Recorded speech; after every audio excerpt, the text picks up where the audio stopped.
Good morning, everyone. Oh, goodness sakes. Good morning. Hi, everyone. Hello. Wow, a lot of happy birthdays. Thank you, everyone. I went to bed early last night. I'm feeling pretty good right now. I got like a full, I think I got 7 or 8 hours. I'm working extra hard lately. Getting stuff done. I gotta get these books out. Out! Gotta get them out to you. Hello, Alec Toys. Happy 45 EVS, halfway to 50. I'm more than halfway to 50. I was halfway to 50 at 25, guys. You know, I am on my way. Red Gay says, Blackwart the Wizard, less than 3 days left. No caffeine. No caffeine. I'm going to break down. I'm actually going to go and get caffeine. I'm going to start drinking Monsters again. I have to. I feel like, I don't know, a little bit like a puppet with his strings cut. I feel a little bit out of sorts. I've been able to just kind of focus and get stuff done, which is interesting. I'm sleeping better, but at the same time, yeah, I feel like I need coffee. I feel like I need some black coffee or something like that. Red Gate says, "Happy birthday, EBS! Thank you for $2. I appreciate that." Don't look a day over 90, says Trevor Wright. Thank you. Happy birthday, Chubb, says Ionic Blood 666. Space Monkey, happy birthday. Snowball 2, L Argo 38 hours. I didn't know people still slept that long. Boy, I really I need it. Like at night I want to sleep. You know, I kind of just collapse into a heap, and then I need to dream. You know. Woke up this morning and was just in bed for like another half an hour thinking about Rainbow Brute, and you know, thinking about the opening scene, thinking about, you know, the little boy whose toys, whose imagination this all comes from, thinking about that whole situation, and thinking about my own family, thinking about my, you know, I have 4 sisters, so I started thinking about, you know, what it was like to be a kid. In a house full of, there were 4. All right, we had 5 boys and 4 girls in the house. So there was a little bit, there were plenty of girls' toys around. There was plenty of female attitude. And yeah, we the boys did whatever we wanted to do. I mean, we picked up weapons of war outside and we chased each other around. Then there were other boys in the neighborhood too that did the same thing. I mean, I feel like I had a pretty ideal childhood in a lot of ways, and a lot of other ways not so much. But boy, just that sort of tension between, you know, the boys in the house and the girls in the house, and who's going to try to separating your space. Like, you didn't want them getting into your toys. You didn't want them getting into your stuff. I use the phrase "get out of my room" a lot. You say "get out of my room" to people. Get out of my room. Michael Ross says, "Happy existing anniversary." Thank you. Yes, it is my birthday. September 3rd, 1974. I was born in Provo, Utah. I lived there for 5 years. Famously ate a pink grasshopper there. Changed my world. And the whole family moved to New Jersey in 1980. And I've been a Jersey boy ever since. You know, I moved out of Jersey in 1995 to Portland, Oregon, and then didn't come back again until 2015. Officially moved back in 2015. So I was actually gone for 20 years. I'm back. I'm not leaving. I love New Jersey.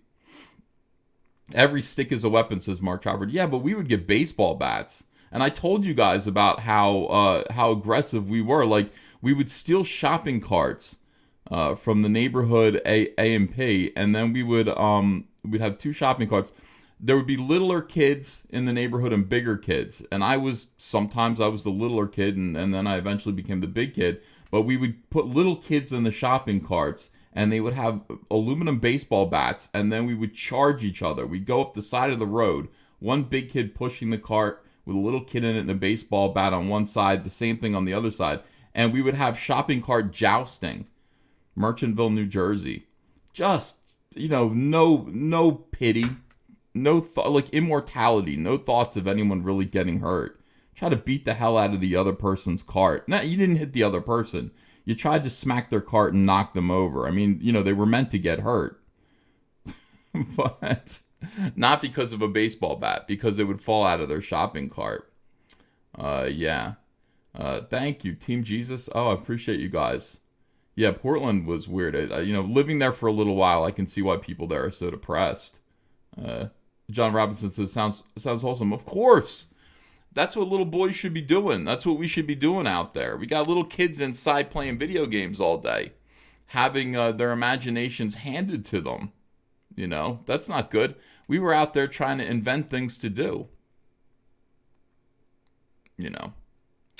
So, all right, what's going on in the world today? Let me get my stream deck here. Immediately it falls apart. And I'll show you what's going on in the world. I just kind of want to hang out and chat today. I didn't do a live stream yesterday. Yesterday was the day of work and not of many words, as my father used to say. My dad had a lot of phrases. He would say, today is a day of work and not of many words, son. In other words, shut up and get your work done. I still think about that to this day. Those were wise words. He would also make us go in the backyard and pick up garbage, pick up lawn trimmings, put them in a bag. And my dad would say, grab it, bag it, don't be and then that stays with me as well. That's another important phrase from my very poetic father. But let's see what's going on here. We got Indiegogos. We got Indiegogo campaigns. And Indiegogo campaigns, here's the thing. A lot of people think that Indiegogo works only for comic skaters and Kickstarter works only for, SJWs. Now, I don't think that's true. I don't know what one has to do with the other. I really don't. But then again, there are times when one must question. Somebody sent this my way. This is Feminist AF box campaign. What is AF? Kaylee was asking Andrea the other day. Kaylee was like, Mom, she had a friend over. She's like, what does AF stand for? And Andrea was just like, you can't look it up. I mean, it's a rather awkward, question to ask your mother. Look it up on Google. She's like, well, we looked it up on Google and it had various meanings. No, there's only one meaning for it. Feminist AF box campaign. Okay. Lincoln, United States. Unfortunately, okay, so I look at this tagline. Oh, this is so sad. Empowering feminist nonprofit organizations and supporting small businesses. Who runs the world? I don't know. Probably not you. You got 2 backers, $170 out of your $15,000 goal. Campaign is closed. You've given up in ignominy and defeat. What is all this stuff here? We got pictures of stuff. All right, so what was this campaign and why didn't it work out? The Feminist as campaign was created by Smartass and Sass to donate to feminist nonprofit organizations while supporting awesome small businesses. Now, more than ever, we need to take a stand together. By backing this campaign, you will get some dope goods created by artists, donate money with to nonprofits with feminist agendas, organizations to be nominated and chosen by artists and backers. Join together and do something good as supporters of equal rights for all women. Buy a box for girl power. Sorry. It is funny, though. Recently, we, the 2 lady bosses over at Smartass and Sass, I got to get the voice back. We're talking about a few things. First of all, how inspired and joyful we feel about the Women's March messages and how the feels we felt. Second, how many badass females we know. And third, how we feel we need to band together and stand up for things that are right, like gender equality. We contacted artists with feminist and female empowering products to see if they'd like to collaborate, and the answer was a resounding fuck yes. And so the Feminist as Fuck Box campaign was born. Thing about SJWs is they're all extremely vulgar when they don't need to be. You don't need to be vulgar here. This is an SJW thing. You don't actually need to say fuck yes. This doesn't need to be called feminist as fuck. You're just vulgarian savages. That's what SJWs are. They are savages. And I mean that not in a cool way, not like savage, not like Beyonce is so savage. I don't mean that. I mean savages, cavemen, people with a little brain and a lot of aggression. This campaign's mission is to support artists and small businesses, donate money to nonprofit. Okay, we read all that. So, but before we get ahead of ourselves, let's make sure imagine having to read this. You're looking for maybe $1, you're looking for $5, you're looking for $25. I have to read all this to maybe just throw $5 at you? I'm glad I'm doing it. From Feminist Goddess Supreme and UN Women Goodwill Ambassador Emma Watson. For the record, feminism by definition is the belief that men and women should have equal rights and opportunities. It is the theory of the political, economic, and social equality of the sexes. No, it isn't. It's a belief that men are scum, men have held power too long, and the only way for women to achieve power is for them to supplant men. That's what it is. And to say rude things to men, to accuse them of shit. How it works. You, your friends, your grandma, your barista, anyone who wants to support the cause and get cool shit. Again, like vulgarisms here, vulgarities. Choose the reward level and back the campaign.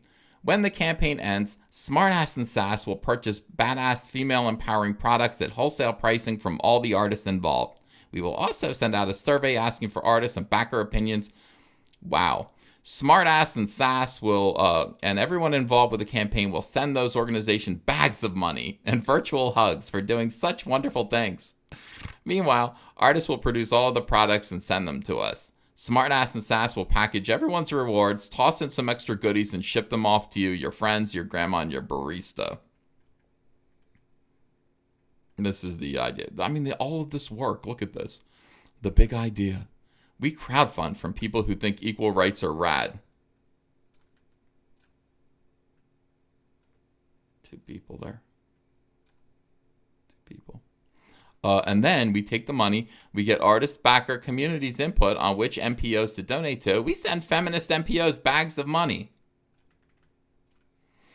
You could just, I don't know, jar pennies, honestly. We purchase wholesale products from participating artists. Backers get lots of cool shit. You're going to get lots of cool shit. SNS packages products and ships them to backers. But you guys are going to get lots of cool shit. So what kind of cool shit are they going to get? Let's look. This is a box of things that you could get. You guys are sorry that I, didn't tell you about this sooner, aren't you? You guys could have backed this and you guys could have gotten cool shit. You guys could have gotten cool shit if only I had told you. I didn't tell you. I didn't tell you until now. And now you're like looking at this. You're like, what? It's a notepad. And right in the center of the notepad where I would be doing my notes, it says, "You are fierce," with a little heart. Little heart. And it says dinner rolls, not gender roles. Right here. This is a napkin that says dinner rolls, not gender roles. Well, who made the dinner rolls? Bitch. Hold on 1 second. This says empowerment as fuck. It's a button. Does that say empowerment as fuck? No, feminist as fuck. I'm sorry. That's very small. My glasses wouldn't have helped. Something that says nasty. All right, so this is a small. For $25, you get the feminist as fuck box sample. Pussy power. Now, I'll wear that. Yeah. All right. $50? You want $50? You're going to get the future is the futurist female coffee mug. You're gonna get a little sticker that says resist. You're gonna get a notepad or a card that says go out and get it, girl. And you're gonna get you are fierce, and then the pussy power pins. I'm popping my P's. I can't say pussy power right into the mic. I got to go to the side. Still popping. Pussy power pins. Pussy power pins. If I say it quietly, it doesn't pop. I don't know what this is. Is this a jar of mustard? Ew. I don't want anything like this. I don't want a substance like this in a jar from an organization like this. God only knows. Chicks before pricks. Oh, it's about equal rights. It's about equal rights. Even though this says chicks before. That means ahead of. I guess pricks. I mean, that's people with penises. What kind of wine goes with smashing the patriarchy? Well, the kind of wine with an H in it, honestly. Smashing the patriarchy. So this is $75. Looks like you get a t-shirt that says, what kind of wine goes with smashing the patriarchy? Yeah. Over here, down here, we've got $100. Large and lively feminist as a box sample. What else do we got now? What does this say? This is what a feminist looks like right here. Coffee mug. And it's just a big pink blob. So according to this mug, this is what a feminist looks like. Just a big shapeless mass of flesh. I tend to agree. I don't know what this is here. Is this a bracelet or is this a napkin ring? I'm not sure. I am woman. Hear me roar, it says. I don't know what this blob of... Oh, is that a lion? That's a lion. Oh my goodness. I see now. Those are the... But it's blue over here. I got it. Okay. It's artsy. You get a Feminist AF t-shirt. This says Feminist Killjoy. You can have a Feminist Killjoy sticker. Again, the future is female. Coffee mug. A lot of pussy power pins. I didn't pop my piece once then. A keychain that says... I'm not sorry about your fragile masculinity. So you would get a nice keychain that says, I'm not sorry about your fragile masculinity. Sorry, not sorry. Sorry, guys, but I'm not sorry about it. Good morning to people coming in. Good morning, everyone. It's Comic Artist Pro Secrets in the morning. Hooray. This is all, again, here's an overlook at some of the stuff that you would get. Females are strong as hell. Feminine feminist. Feminist as F word. A smash the patriarchy necklace. I want this. With a hammer on it. That's very stylish. Slay feminist girl boss. No, hashtag girl boss fierce. All of this stuff. You are enough. I am female. Watch me soar. Feminist is my second favorite F word. That's my third. Let's see. I am not sorry about your fragile masculinity. She is fierce. She believed she could, so she did. There's a lot of stuff. Still nasty. No cat calling. Keep fighting. Yeah. A lot of just pussy power. Feminist is F. And et cetera, et cetera. So there were risks and challenges. We don't foresee many unplanned challenges for this campaign. Except for this one. This is the only challenge.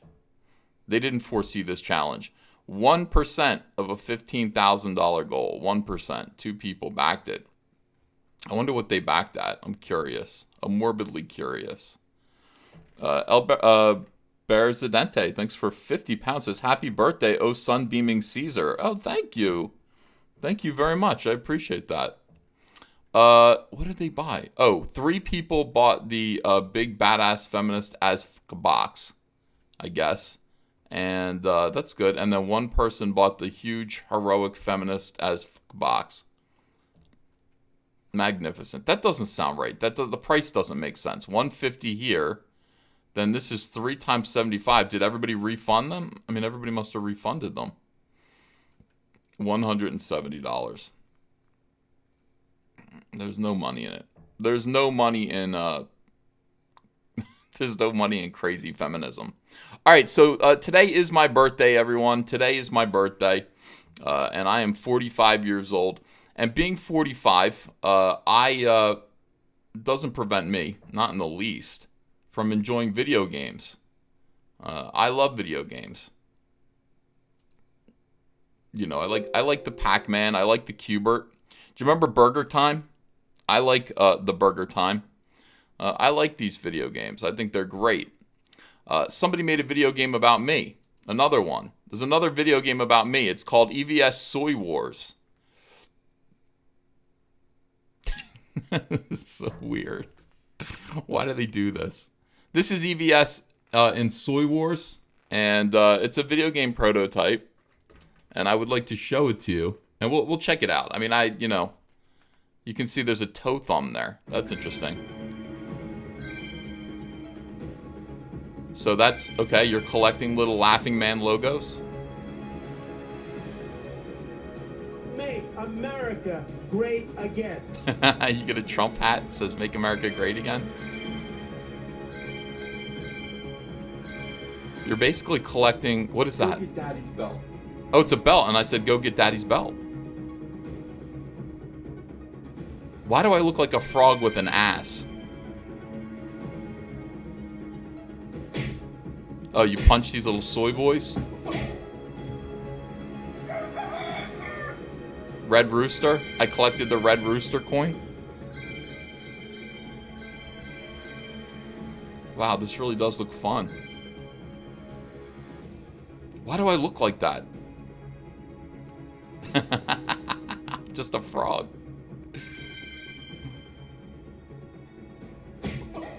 Yeah, go get... Oh, so you get a copy of Cyberfrog number 0 Ashcan. Right there, I guess. First you have to punch the soy boys. There's a trebuchet. There's a giant trebuchet there. This is like my whole world come to life. What are the blue... Oh, blue pills. Don't get a blue pill, get a red pill. I got that. There's some rules to this game. Soy boys are everywhere. Go get Daddy's belt. Go get Daddy's belt. Just punching these babies. Just punching these fat babies left and right. How many of you have video games about you where you're a giant frog and you're like not eating blue pills, but you're collecting coins in midair? Get that hat. Make America great. You gotta again. make America great again.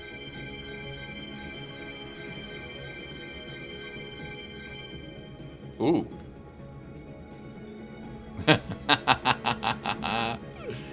Get that comic.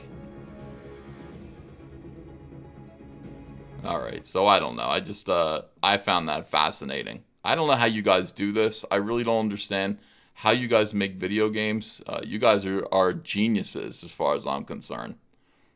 Absolute geniuses. Let's see. Well, who made it? No, I just deleted it before I could tell you who made it. Looks like we made it. Look up EVS Soy Wars. That's what I'm going to do right now. EVS Soy Wars video game. I'll find out who made it. I'm not sharp, guys.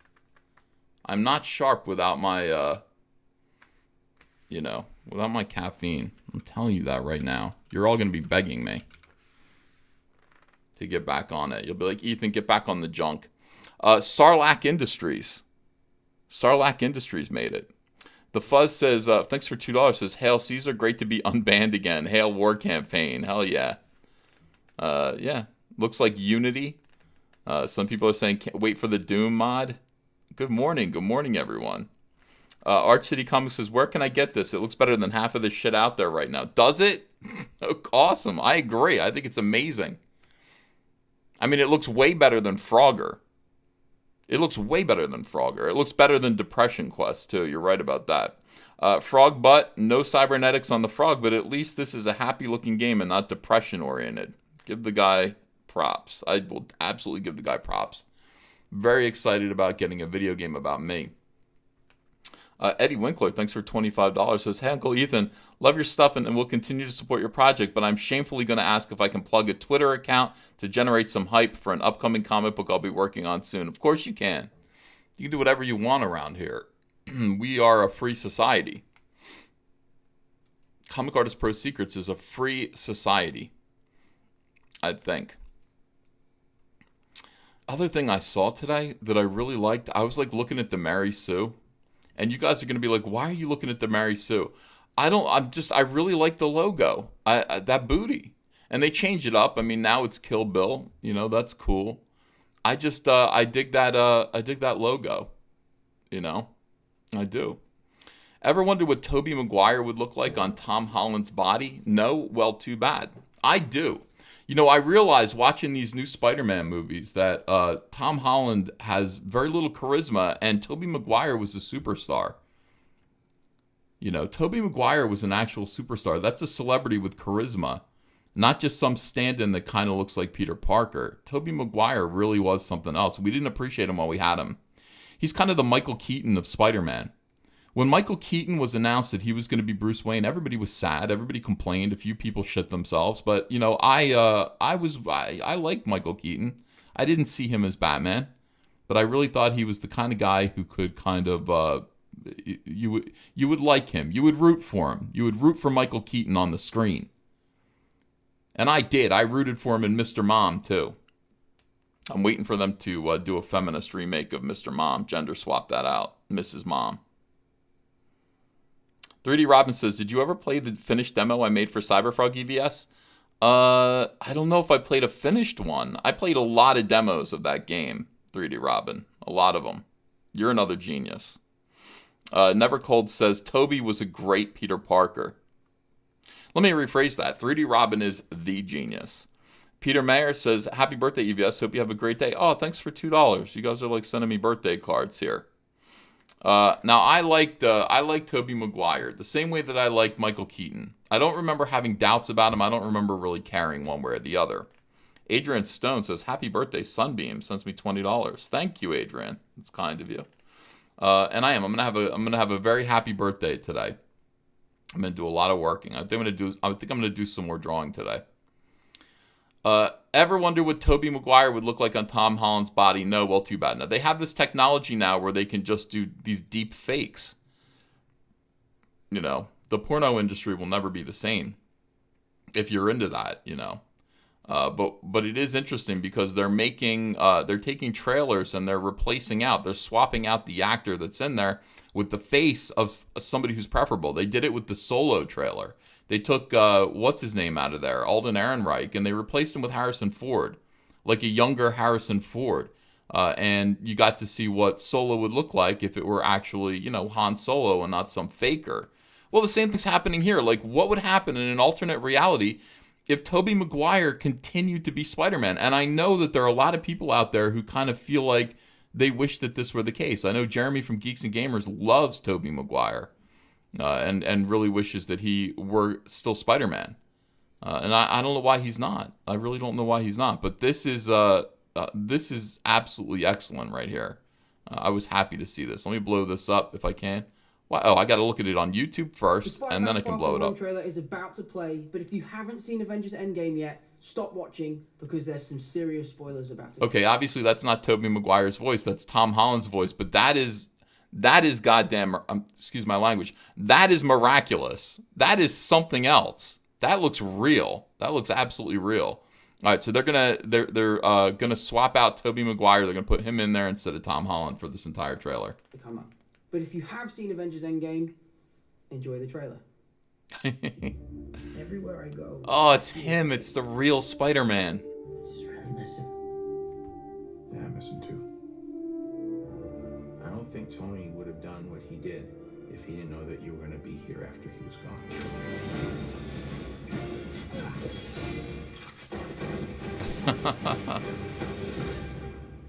You gonna be the next Iron Man now? Well, no, I don't have time. I'm too busy doing your job. Oh. I'm kidding. Look, keep up the good work. That's good Spider-Man stuff. I'm going on vacation. They're well written, these movies. Heads up, Nick Fury's calling me. Look at him. It's Spider-Man. It's the real Peter Parker. I talk to him, and I have to talk, but I want to talk to him. You sent Nick Fury to voicemail? I gotta go. You do not dose Nick Fury.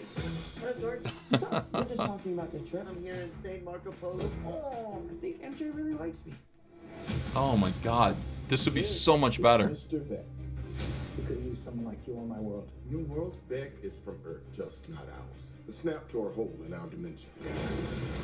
I don't know how they do this. Multiverse? We have a job to do. And you're coming with us. There's gotta be someone else you can use. What about Thor? Off-world. Captain Marvel. Unavailable. The woman says unavailable. Captain Marvel. Bitch, please. You've been to space. What do you want, Peter? I want to go back on my trip with the girl who I really like and tell her how I feel. MJ, I I'm Spider-Man. No, of course not. I mean, it's kind of obvious. You're right. You may not be ready, but this is my responsibility. Saving the world requires sacrifice. I'm so delighted by this. People die. Can we do this to the whole movie? I just always feel like I'm putting my friends in danger. The world needs the next Iron Man. You going to step up or not? Yeah, that looks incredible.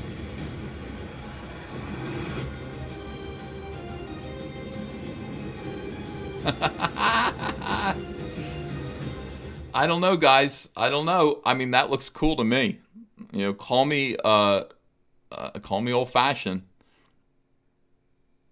Concrete Leopard says this movie sucked. I didn't see the movie, but yeah, I mean, if Tobey Maguire were still Spider-Man, I wish we could do that. I wish we could actually do that. And while we're doing these deep fakes, let's do more Michael Keaton. Let's have Michael Keaton play Batman a little bit more. I would like to see that. A lot of people are mad. MJ isn't black. MJ isn't black, Ethan. MJ isn't black. I agree. That's where we're going now, though. There are going to be a lot more race swaps now. A lot more race swapping, guys. Get ready for it. The comic book industry loves it. They know it bothers people. I don't know who really likes it. I'm not sure who likes it except for SJWs, the people who want to like persecute normal people on Twitter over it. They do this entirely so that people can go, yeah, take that, you incels. That's the only reason why this happens. But I mean, it's going to continue to happen. DC Comics is about to give us a black Batman, guys. This is only a matter of time. Of course they're going to do this. Of course they are. Lama Gigante says, EVS hates Sidemen. Justice for Oates. I love Oates, man. He gave me his guitar pick. He gave me his guitar pick at the concert. I was there for Oates. The hot gossip coming out of comic book shows this weekend from a number of prominent sources is that in summer of 2020, leading into 21, right when Trump is reelected, DC Comics is planning to bring us a black Batman. Not Bruce Wayne. No. But someone else donning the cape and cowl. So I guess Bruce Wayne is going to go somewhere. Bruce Wayne's going away. There's going to be a black Batman now. Yeah. Everyone's excited about it. No, not Black Man. He wouldn't be called Black Man. He'd still be called Batman. You know. He would be a black man as Batman. That's all.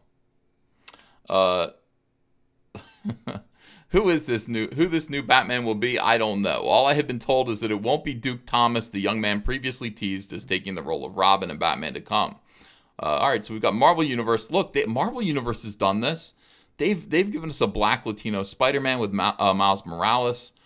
Sam Wilson is Captain America, reflected in the Avengers Endgame movie. And Nick Fury has been replaced in the Marvel Universe by his black son, Nick Fury Jr., reflecting the casting of Samuel L. Jackson in the Marvel movies. I didn't know that.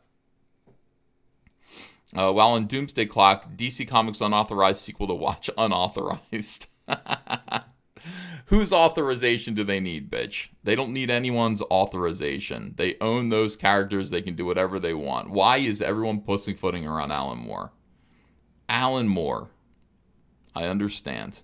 I understand he does magic, but he can't literally do magic shit to you if you disobey him. He can't literally do magic shit to you that I know of if you just disobey Alan Moore. These people are afraid. Alan Moore, he did Watchmen in the 1980s, fully understanding that DC Comics would own it. And he said, look, I'm going to do this for you, but don't make any merchandise. You know, I don't want any merchandise of my extremely popular comic book series. Do not make any t-shirts. Do not make any toys. Do not make this or that. I don't want it. Why not, sir? I don't know. Fuck you. Now, you have to tolerate that kind of behavior until he gets his book done. And the book comes out, and it's like, well, we want to make a wristwatch. Alan Moore won't like it if we make a wristwatch of Watchmen. Well, we're going to do it anyway. We're going to make a wristwatch of Watchmen. All right, maybe he won't notice.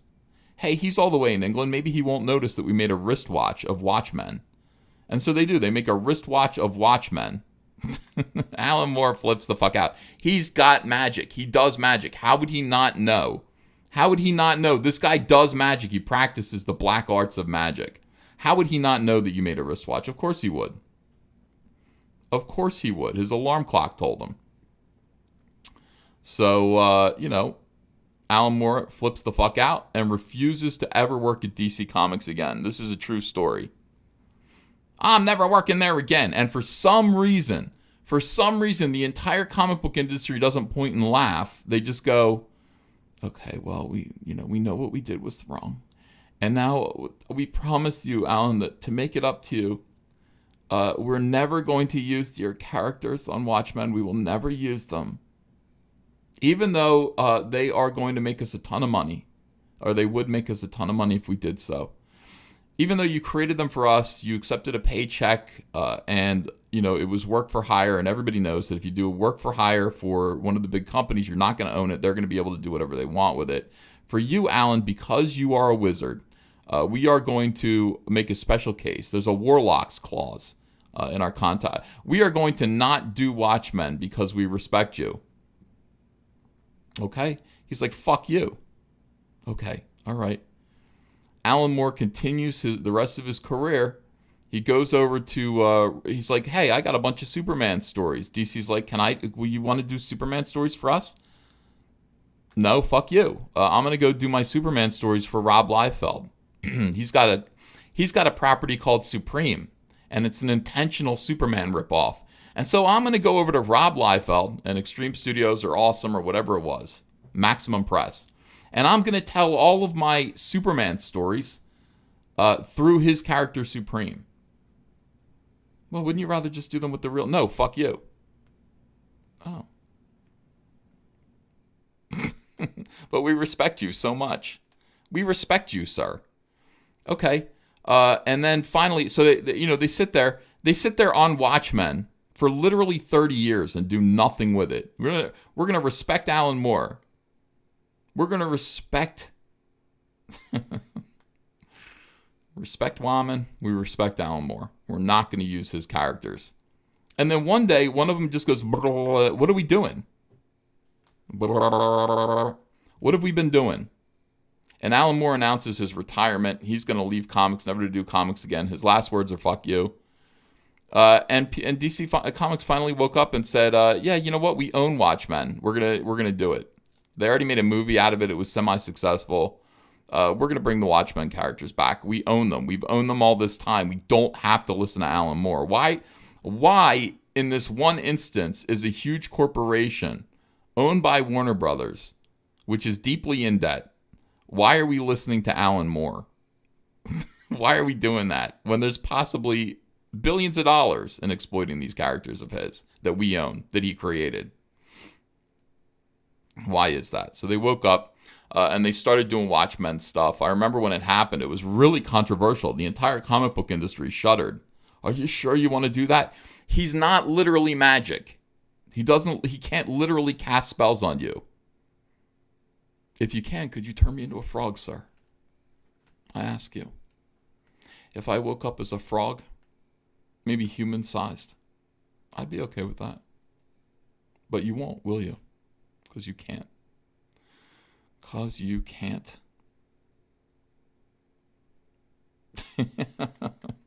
So even to this day, they're doing Watchmen comics perfectly within their rights. They don't need authorization. They own the rights to Watchmen. And Rich Johnson takes a little shot at them in this unauthorized sequel to Watchmen. You have to read Rich Johnson's articles carefully because they're full of this shit. But it's good. It's good for a little side view here, a little side tour through the madness of comics. All right, so while in Doomsday Clock, DC Comics' unauthorized sequel to Watchmen, the new Rorschach is a black man and the son of original Rorschach's psychiatrist.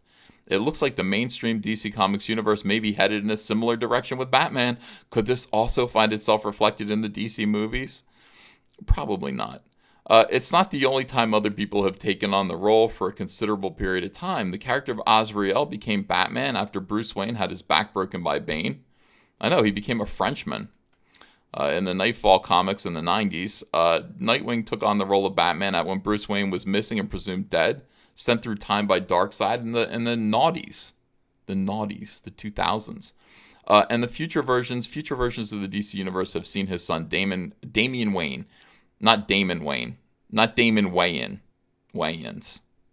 No, Damian Wayne. And a variety of Robins take the role.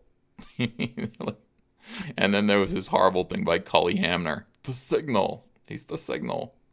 Well, it's Batman, but he's yellow, and he fights in broad daylight. His name is literally the Virtue Signal. There are a number of characters in the Bat books who could be well placed, aside from Duke, to take the role. These include Black Lightning. Oh, dear God. Who currently works with Batman in the... I hope it is. You know, if it's Black Lightning created by fat SJW Tony Isabella... It's like one of these guys who every time they created a black character, they put the prefix black in front of it. Well, he's a guy who's got electrical powers, and I want to make a point that he's black, so let's call him Black Lightning. Black Lightning. He's Black Lightning. Why is he Black Lightning? Is the lightning black? No, he's black. Maybe you want to cover for that and make the lightning black. No. Lightning isn't black. Well, neither is Batman. And here we are. Black Lightning. These guys are racist. And then there's Batwing, originally Congolese pilot David Zavimbe, now son of Lucius Fox, Luke Fox. Batwing. Yeah, I remember when this book came out. That's a really great cover by Dan Panosian, I guess. And it's not a great cover. It's a pretty neat piece. I don't know if it's a great cover. Does this make you want to buy the comic book? Or is this a cover or is this an interior page? It's signed, so it's got to be a cover. Something happened with comics. Something really happened with comics, and I don't know when it happened, but it's like suddenly comic book covers became pinups. They no longer kind of asked any question or posed any, made you interested in what was on the inside. It was just a shot of the character. I see this and I go, so? And I go, it's a great drawing. Black Manta. Yeah, that's right. Hey, new member. Thank you, Norwegian Kryptonian, for joining the channel. Appreciate you. Love you. Welcome. Yeah, this does not make me want to buy the comic book. Comic book covers used to be like, they would pose a question, they would present a mystery that could only be solved by reading the comic. It's just one more reason why comics went downhill. This looks like every other cover I've seen. This does not stand out on the stands. It doesn't interest me. And it's not that it's not a great drawing, because it is a pretty great drawing. I particularly admire this hand here. I like the way it's twisted to one side. I mean, that's not something everyone would do. Very realistic, very subtle. Dan Panosian's a great artist. But this does not sell any comic books. You don't look at it and go, what's going on the inside? You don't look at it and go, what? What are you kidding me? Oh my God. You don't do that. My Rainbow Brute cover is going to do that. You're going to be like, what? Like, what are you talking about? How could it be? Well, read the comic book and find out. And this is especially important when you're doing monthly comics. There's something called clickbait. And we have clickbait on YouTube. We certainly have clickbait in news sites. All of this stuff. You want to actually have clickbait comic book covers. What on earth is going on in this comic? Why? I'll get back to this article in a second. Why? Why is this happening on the cover? I'm going to look something up.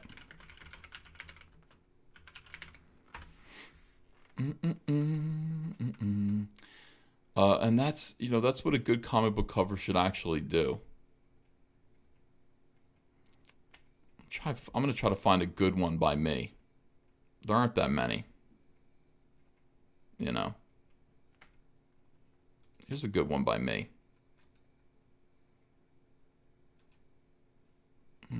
We'll talk about my work for a second. Okay. So this is a Flash cover by me. And I like this cover a lot. I drew it in about 4 hours. This didn't take long to draw. You can see why. I mean, there's not a lot to it. You know, it's a simple drawing.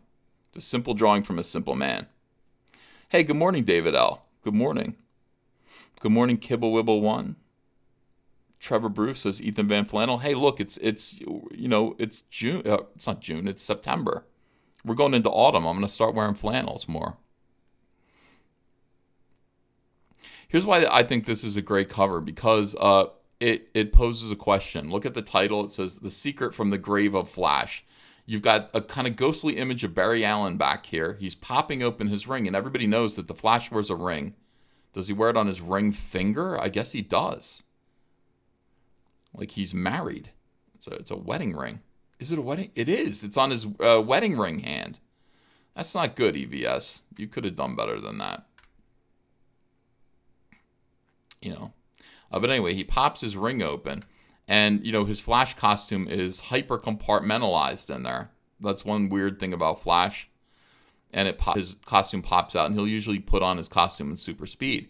But here he is popping it out, and his costume is kind of, it's got its finger up to its mouth. It's like, shh, hey, we're keeping secrets here. It's the secret from the grave of the Flash. Wally West is sitting there looking at these papers, and look at the look on his face. He's like, what? Bitch, what? Like that. Okay, so he's learning something, and the costume is saying, keep this secret. Barry Allen looks dark and shady here. Barry Allen is dead, you know, as of this cover. He was dead at the time. What is Wally West learning about Barry Allen? You know, it'll cost you $2.25 to find out. You know? It'll cost you $2.25 to find out the answer. I like that. That to me sells comics a lot better.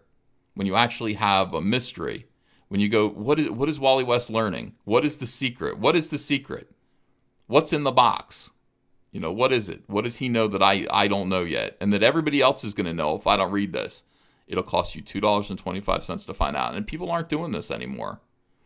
This is like a lost art in comics. You know, this kind of clickbaiting. And by the way, there was a secret. It was a pretty great secret, too. You want to know what it was? It's Flash number 214. It'll cost you probably 25 cents to find out. And that's right. Athesimo says that he's gay. That was not the secret, but that would be funny. Oh, my God. All right. Back to this.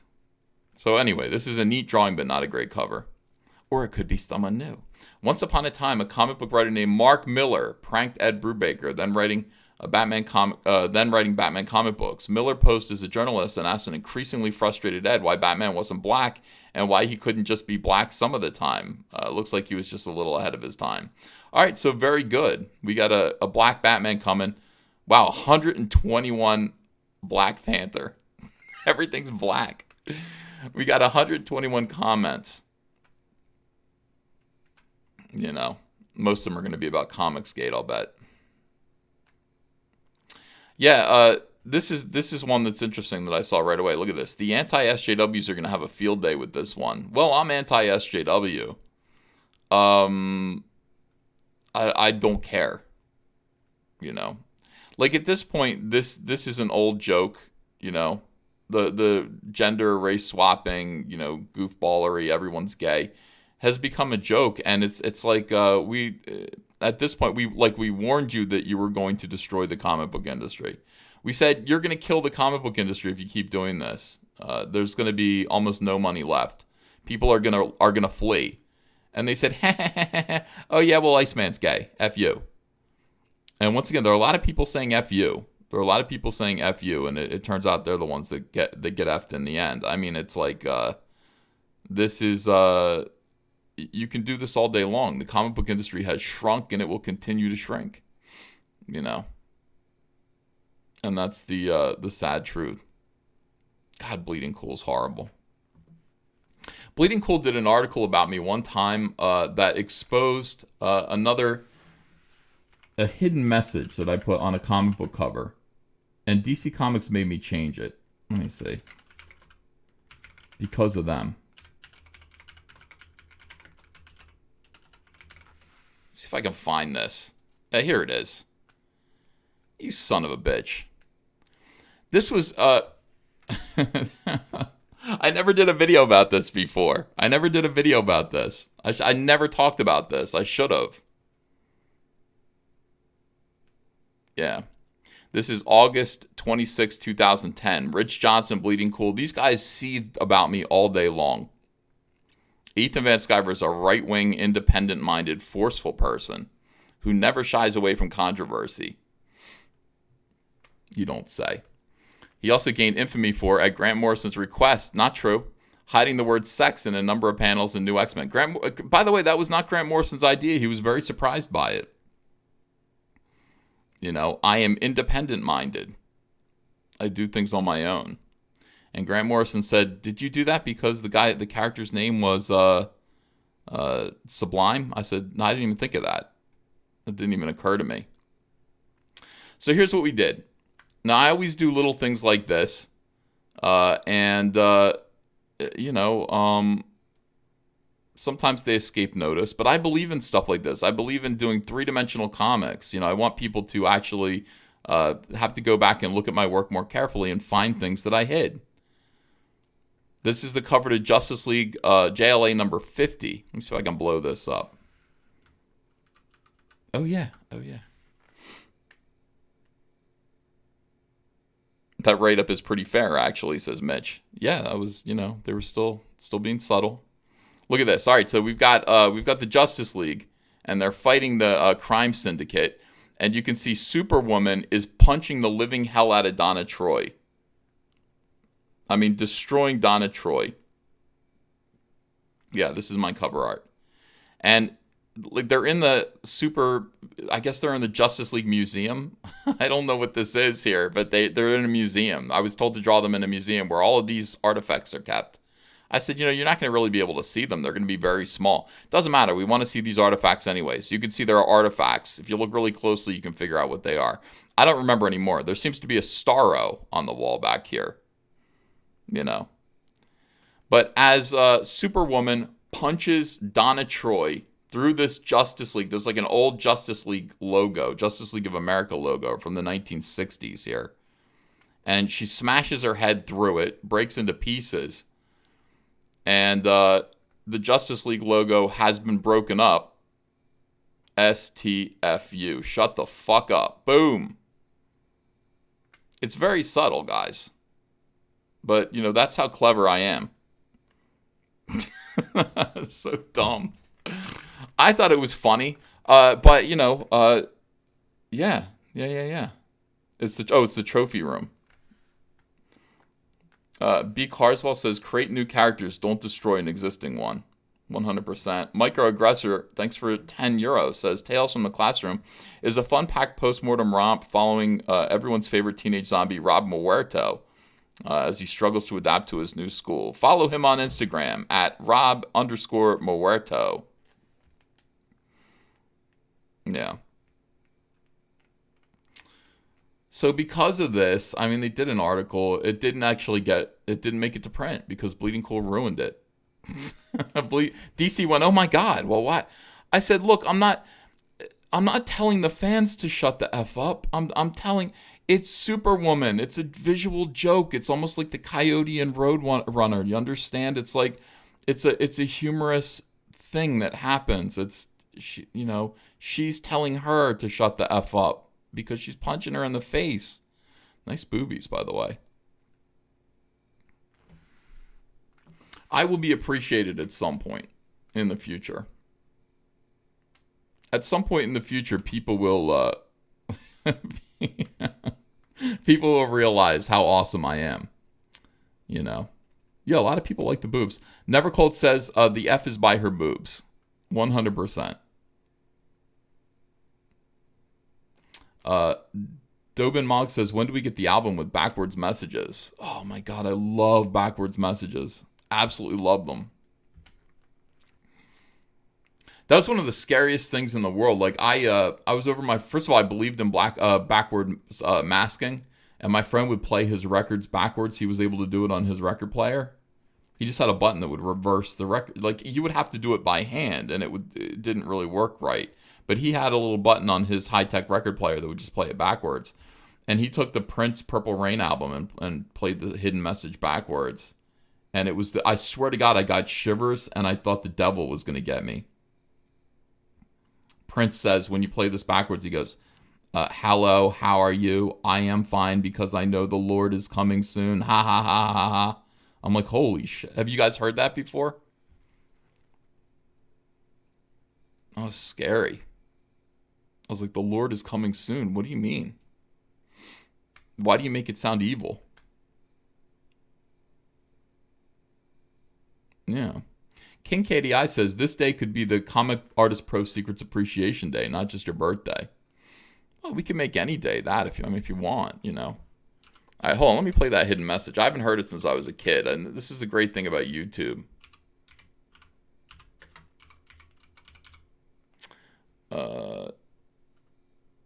Hold on a second. I'm typing with one hand here, and not for the reasons that I normally do. Oh yeah, Hidden Message. Hidden Message and Darling Nikki. Okay, now listen to this. This is creepy as hell, guys.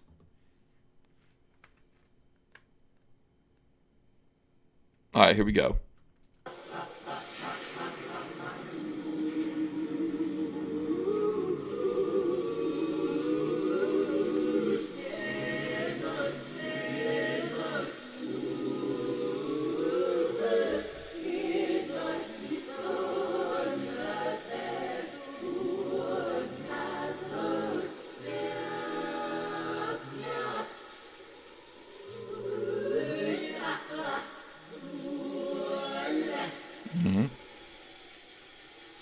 So that was forwards. I guess now here comes backwards.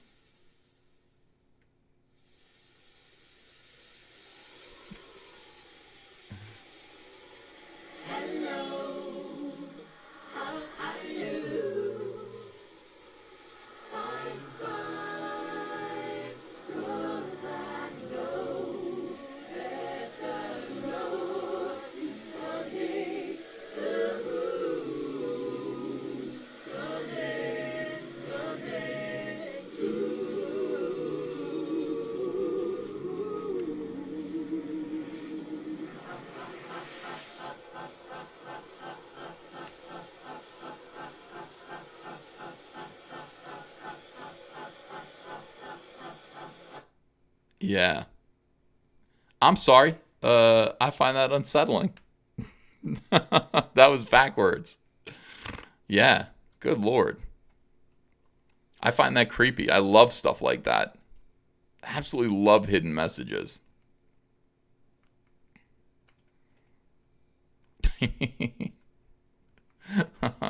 It doesn't matter. It doesn't matter what they do to Batman, guys. It doesn't matter if they make a black Batman, whatever it is that they do.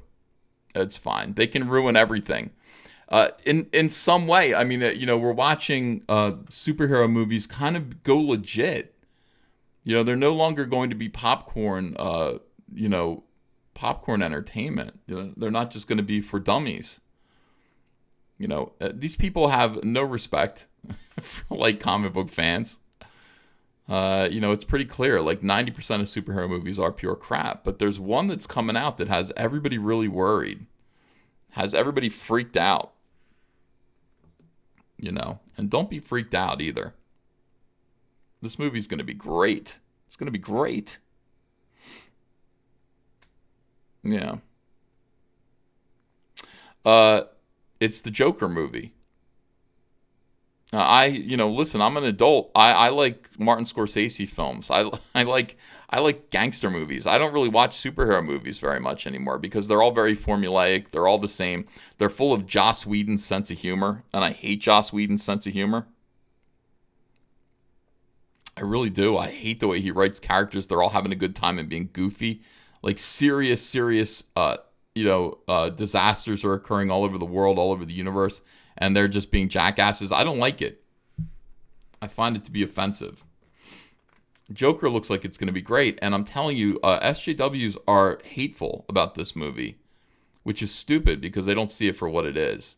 Data Racer 117 reported on this, and I meant to do a video about it. Woke Twitter is calling the Joker's trailer Incel Terrorist the movie. Blue checks are paranoid. Every mediocre white dude is going to become a mass murderer after watching a comic book movie. 2019 SJWs have become the paranoid church ladies from the 1990s. This is their... you look at just SJW Twitter. This is their reaction to this amazing-looking film. I mean, a real film. You know, a dark version of the King of Comedy, essentially. And it literally is the King of Comedy in reverse. No, it's the King of Comedy, but even worse than the King of Comedy. It's even got Robert De Niro in it. You know, this is going to be a substantial film. This is going to be a real film about a super character, a comic book character. Made for adults. I mean, you know, look at them panic about this. Joker, a film where you're supposed to sympathize with a mediocre white man radicalized into deranged violence, will no doubt be appealing to the wrong audience for the worst reasons. Jesus, you're a dude. What are you talking about? You're a dude. Where are your balls? Straight men on Elizabeth Warren. She messed up once, and I can't get over it. Straight men on the Joker. Really excited to hear his side of the story. Elizabeth Warren's frightfully real. The Joker's just a fantasy. It's just a comic book story. So I have some thoughts on the new Joker trailer for Joaquin with Joaquin Phoenix. Oh, well, don't hesitate to share them, Hillary Agro. In a time of increasing violence perpetrated by disaffected white men. Yeah, they're called Antifa. Is it really the best thing to keep making movies that portray disaffected white men doing violence as sympathetic? I ask you. You Nazi punching weirdos. You know, something for you to think about. Look in the mirror. The answer is usually in the mirror. I don't think you're a bad person if you think the new Joker flick looks cool. I just think we don't need any more stories about white men who had a bad day, so they decided to hurt people until we get white male terrorists under control in the U.S. Why? Why won't we get terrorism under control? Why is it white male with these people? We do. We need to get SJW terrorists under control in the U.S. Purple-haired weirdos talking about committing acts of violence. We need to get... I agree. I'm going to take all that back. I actually agree. I think we do need to get... There are a lot of weirdos in the world right now who are scheming about violence. They're scheming about doing violence to people. They're white. We need to control these guys. Here's Tim Doyle, Nakatomi Tim. Seriously, though. The best reason to get stronger is to prepare for the all-white nationalist attacks we're going to see in 2020. They won't go quietly. Go lift weights. Take boxing lessons. You'll need it. There's some disparity between the photograph that you're using here and reality. There's some disparity. Why do people still take selfies like this? Why do people still hold their camera up to a mirror?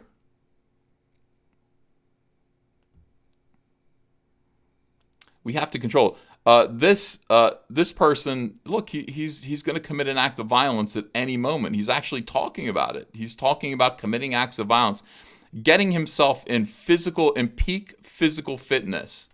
He needs to get himself in peak physical condition. He's already mostly there. You know. So that he can do violence to people after 2020. It's very important. Get to the gym. Take pictures of yourself at the gym. Take pictures of your pudgy face at the gym. You need to get stronger, guys. White nationalists are going to be out of control in 2020. You're going to see them. You're going to see all these white nationalists. They're going to come out of nowhere. And they're not going to go quietly. So go lift weights and take boxing lessons like he does. You'll need it. All right. So that's right. This is another disaffected white male. I 100% agree with Data Racer's collection of weirdos here. This is something we need to worry about. When anarchy starts popping off in the Joker movie and all the white dudes in the theater and clown cosplay start mobilizing and pulling straps out of their popcorn buckets. That's interesting. So, people are going to have guns. Dude, you don't need a movie. There's a movie going on in your head all the time. The Joker movie looks like the plot is when a white man becomes a mass murderer, it's not his fault. He's a misunderstood soul who's pushed to it by societal forces. Societal forces? Pushed to it. I ask you. No thanks, the Joker movie. If I want to hear about a white guy who starts murdering people because he got picked on, I'll just watch the news.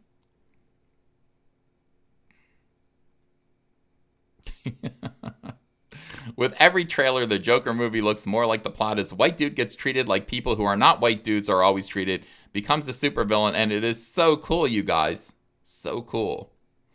This movie's going to be great. I'm going to go see it right away. Every race, gender, sexual orientation has heroes who are real people, but white dude's hero is literally just the Joker. The new Joker movie is starting to look like a sympathetic tale of a wronged by society white dude and their entitlement to violence. It's wronged by society. Entitled to violence. Entitled to it. I'm sorry, I can't. He's a poor white man overlooked by all the success and happiness that should be his. Okay, so how long until all those alt-right accounts start using the Joker as their avatars? I don't know. Get going, guys. Let's go. Alt-right accounts. Go do it. So the Joker movie is about a damaged white guy who thinks the world has wronged him, but he's not mad. He's actually laughing. Great time for this one. I'll just read the breathless New York Times profile of why Mr. Joker, blah, blah, blah. The Joker is literally just a toxic white dude in grease paint, and everyone who's like, yeah, he's just like me, and is over the age of 15 needs to be put on a list. If the Joker becomes violent, white agreement cosplay, then I am not going to be the least bit surprised, actually. That'll confirm all my biases if that happens. It just goes on and on and on. Oh God, is Joker just Incel Terrorist the movie? Yeah. Need a better example of what toxic masculinity and patriarchal white privilege can do? Look no further than the Joker. Yeah. Look no further than the Joker. You know.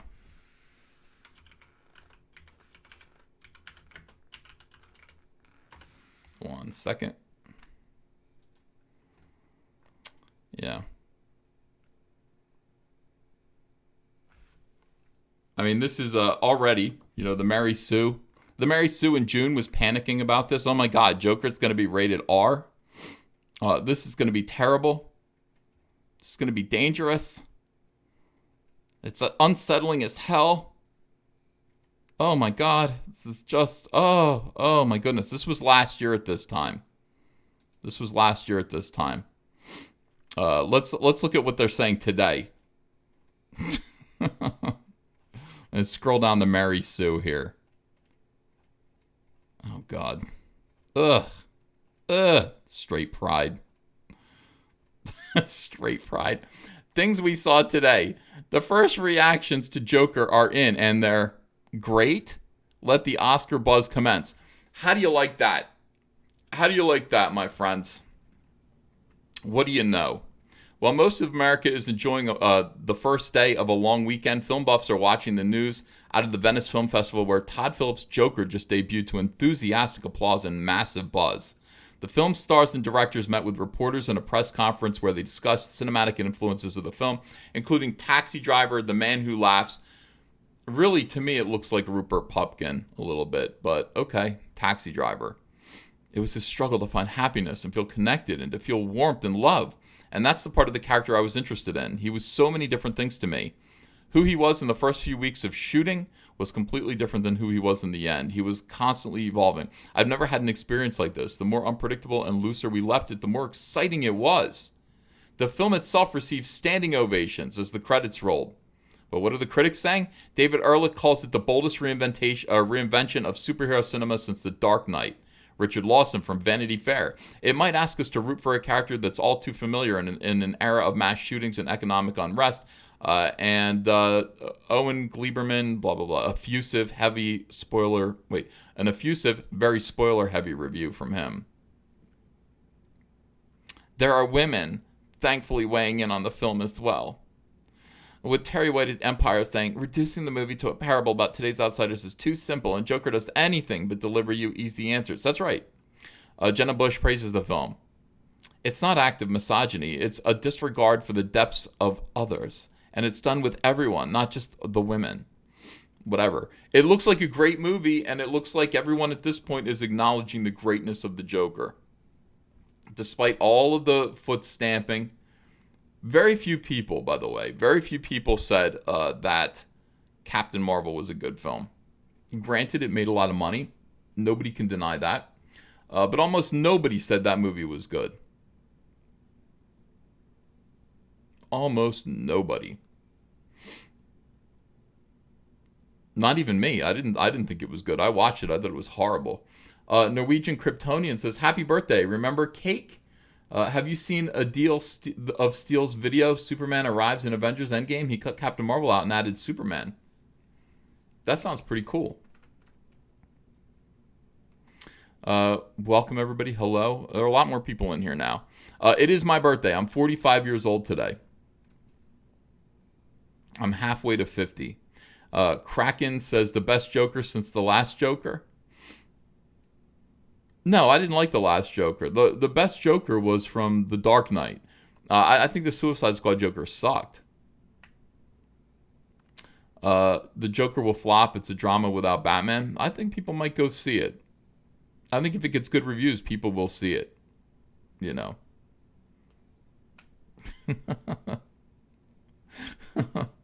Ken McGee says, what is this fun you guys appear to be having? We must stop it. 100%. Perth Comics says, you don't look a day over 44, EBS. I'm not. I'm half a day over 44. So thank you for that compliment. Never Cold said, EBS, what are you doing for your birthday? I don't want to do anything. Yeah, I want to work today. Andrea said, what do you want for your birthday? I said, you know what? You know what, baby. I don't want to do much else. Not really interested. Once you get a little bit older, my son comes down here. He's like, Dad, I'm gonna get you a present. I'm gonna go to Amazon.com. What is it you want? I said, don't spend money on me. People stop spending money on me. Clean your room. you want to do a favor for me for my birthday? Clean your room. Do your own laundry. B. Carswell says, didn't you love Captain Gender Studies? No, I hated it. I'd like some pie. If there's cake, I'll probably get some cake, I would definitely have some cake, a nice glass of milk. That sounds nice. But yeah, I just want to work today. I got a lot to do. We're fulfilling Cyberfrog Blood Honey. I'm writing and drawing Rainbow Brute. What I'm going to do is I'm going to write the script and I'm going to have Cecil take a pass at it. I think that's the way to do it because Cecil is out in left field. Cecil is out there doing his own thing. Cecil is coming from another world, when it comes to Rainbow Brute. I think he just needs to read it and punch up the dialogue. Dr. Coffindale says, happy birthday, E. You could pass for 50. 50 isn't so bad. 50 is not so bad. I know because most of the people that I associate with are always a decade older than me. I didn't worry about 30. I didn't worry about 40. I'm not worried about 50 either. I'm going to live to be like 80. I'm pretty sure I'm going to be like 80 something. Trencher1375 says happy birthday. Oh, thank you. Thank you for that. I appreciate it. Oh, what if they did a pie, like a turducken, but with a pie? A pie baked inside of a cake? That sounds good. Yeah, a lot of dirty thoughts are in the chat. They're just like, when Ethan said, you know what, baby? I meant cake and pie. I meant ice cream. Charco says, the older I get, the more I hate receiving presents.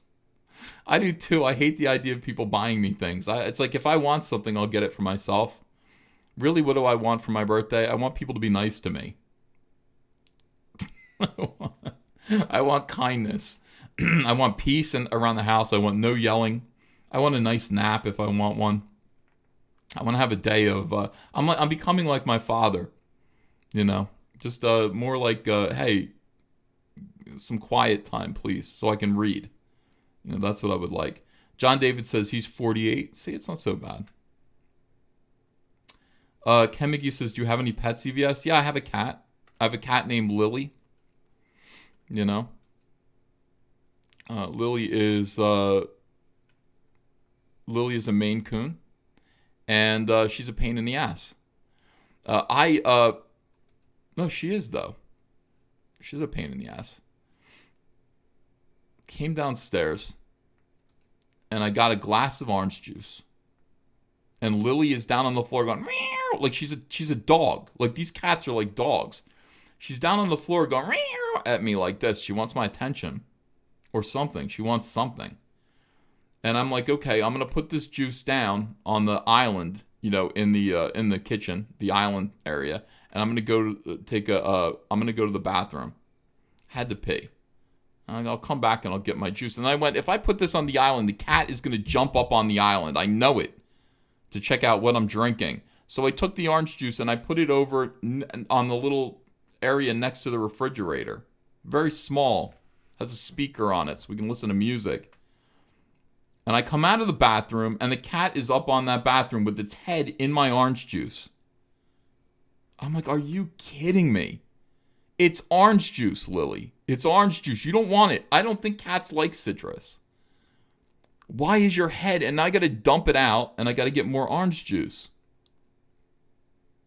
Cat is just like a puppy dog. I've never had a cat like this before. I've never had a cat like this ever in my life that acted like a dog. Water bottle time, yeah.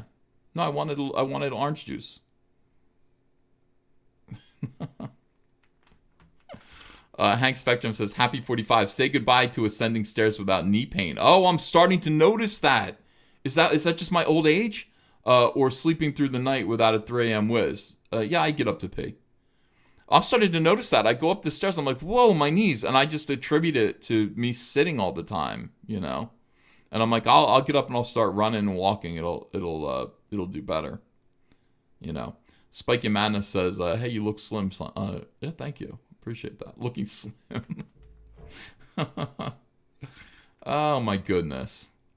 Yeah, cats do. These Maine Coons, they think they're dogs. They really do. Well, there's a big storm in Florida. Andrew has been watching it, It's going to hit Florida. I think it's going to hit Florida today. But bad stuff is going on. It's in the Bahamas.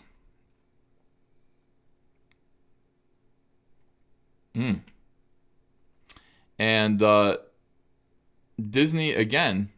I saw this and I died. I had to talk about this a little bit. Every time you get a chance to make fun of Disney, you need to do it. As Dorian loomed, Disney left its staff on its Bahamian island. Cruise Line says they're safe. A crew of Disney Cruise Line workers rode out the most powerful hurricane to hit the Northwest Bahamas on a private island the company calls Castaway Cay. On Monday, Disney Cruise Line posted an update on the Hurricane Dorian section of its website. Many of our guests have asked, excuse me, many of our guests have asked questions about Castaway Cay. Some of our crew remained on the island, and their care and safety is our highest priority. As forecast, sustained winds on the island did not extend beyond tropical force strength, and our crew has returned to their living quarters after spending a few hours in our storm shelter yesterday. Our thoughts continue to be with the people in the areas of the Bahamas that are being impacted by this storm, and we stand ready to contribute to recovery efforts. Magnificent. Disney just leaves their guys there in the middle of this storm. Oh, for God's sake. Category 5 conditions. Absolutely crazy. Don't work for Disney. They don't care about you. They do not care. That's great. And we'll see what happens. I'm looking forward. Andrew is leaving the Weather Channel on all day long. You know. She wants to know. She's following the whole storm. Waiting for it to hit Florida. Comrade Commissar Yuri says, had a cat thought he was a dog with superpowers. Yeah. This cat's very smart, and by the way, just feels like he can do whatever, she can do whatever she wants at all times. You know, stick her face in my orange juice. What do you do? I don't think I thought about it. I was like, can I still drink this? And I went, I don't think so. I don't think I can drink this. I watched this cat lick its ass. I don't think I can. Its face has now been in my orange juice. I don't think I can drink it. I don't love my cat like that. I had a couple of cats that I really loved when I was 22 or 23. I don't know. Me and this cat haven't gotten there yet. For exactly because of reasons like this. You know. This is why. Get out of my orange. Like, know your place. See, these cats that I used to have, they knew their place. They were supplicators. They would be like, hello, sir. You know, they'd be like, how was your day when I came home? I come home, from some signing appearance. Would you like to feed us some food? We have bad news about the cat box. And I'd be like, I got it. Felix and Ritz. That's what their names were. I got it. Don't worry. And then they would come up and sleep in the bed. And that was cool too. You know, I was single. They wanted to sleep in the bed next to me. That was great. That's what they should be doing. And this cat is something else. This is a different story. This cat is not doing anything that I want it to do. Not at all. All right, so we got a new rumor about Rise of Skywalker, by the way, and I completely agree with this. People are saying that C-3PO's red eyes, C-Creepio. People are calling him C-Creepio. This is it right here. This is the situation. Rise of Skywalker. C-Creepio is Mark Hamill. I mean, he's Luke Skywalker. Luke Skywalker's ghost is going to invade C-3PO's metal body. He's going to use C-3PO is going to house Luke Skywalker. You know? The Force Ghost is going to enter this metal body. C-3PO is going to give way to him and allow him to do what he needs to do. And that is why you are seeing all these shots of C-3PO with a bowcaster, being badass. I don't know why his eyes are red. Now, it's possible that C-3PO could be the Emperor, too. Palpatine.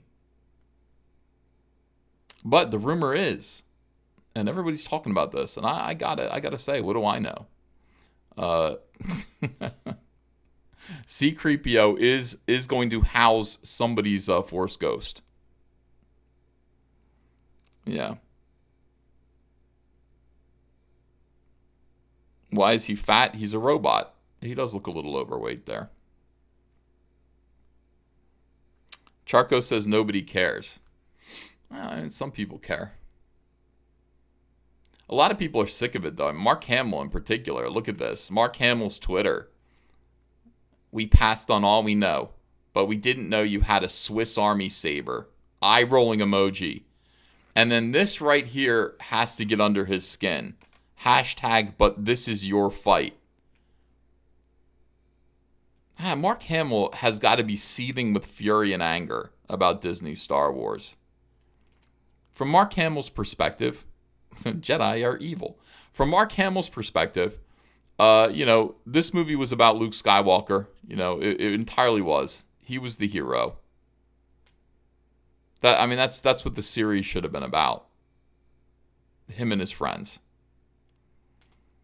But you have these carpetbaggers. You have these lame-ass carpetbaggers, including Daisy Ridley Ray, who doesn't have a fraction of Mark Hamill's charisma. Not even a fraction. She's just a blank slate. She looks like someone's yearbook photo just pasted onto a body. There's nothing going on there. Even here, when she's supposed to look cool, she doesn't look cool. And the trailer actually says, no, this has always been your fight. So what was Luke Skywalker? What was he there for?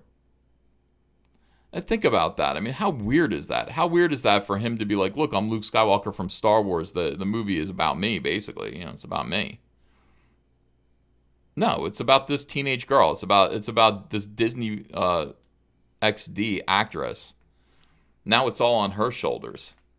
Ryan Stewart says, did you see it was accidentally confirmed on the Star Wars website that Dark Rey was a vision? Also, happy birthday. I thought you were older on account of your hair loss. Yeah, thanks. Thank you very much, Ryan. I didn't see that, but yeah, of course this is a vision. And it's goofy looking. It really is goofy. The more you look at it, the dumber it is. Even without the Swiss Army lightsaber.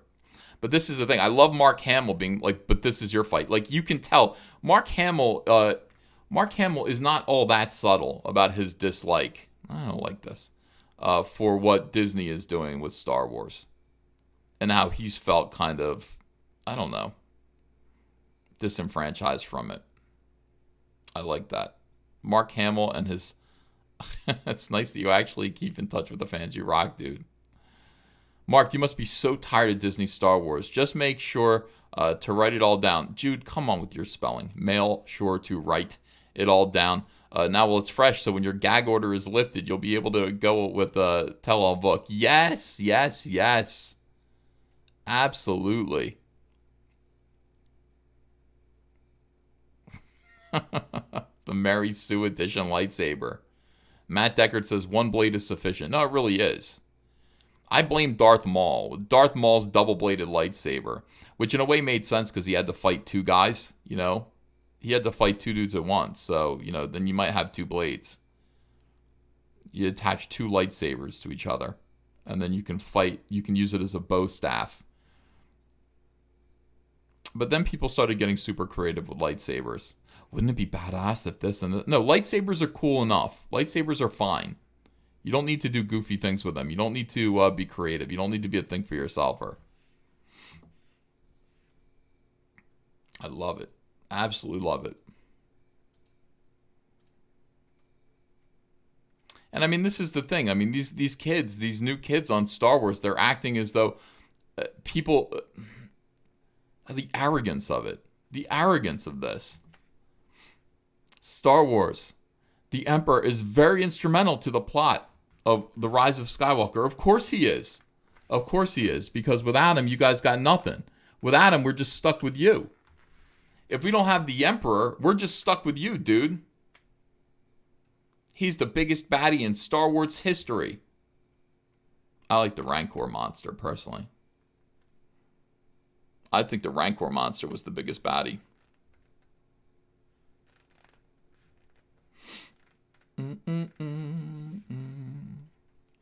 The Emperor is going to play a key figure in the upcoming Star Wars Rise of Skywalker. And his shadow looms large over the movie, especially if the new poster revealed at D23 Expo 2019 is any indication. Yeah, the shadow of his toy. His hot toy. Superimposed. Look at this. God, it's so embarrassing. All of it's embarrassing. This is the new poster. It's dopey looking. It's really dumb. And whoever painted, quote unquote, this poster, all they did was take the photograph of Hot Toys Emperor Palpatine toy, 12-inch toy, And they just kind of put it in here and put a filter over it. Tried to hide it. Artists suck these days, man. A lot of comic book artists do the same thing. People just using action figures and shit. People just using models on SketchUp instead of drawing things. Nobody knows how to draw anymore except for me. These people do not know how to draw. They're just using every technological cheat imaginable to create these heartless, soulless, impersonal. What would you call this? Cheesy? I mean, all of that just adds up to cheesy artwork. What happened? Where is Drew Struzan? Why couldn't he do this? Why wouldn't you just get a real classic looking? I mean, this couldn't be worse. Oh, it's just so bad, dude. It's so bad.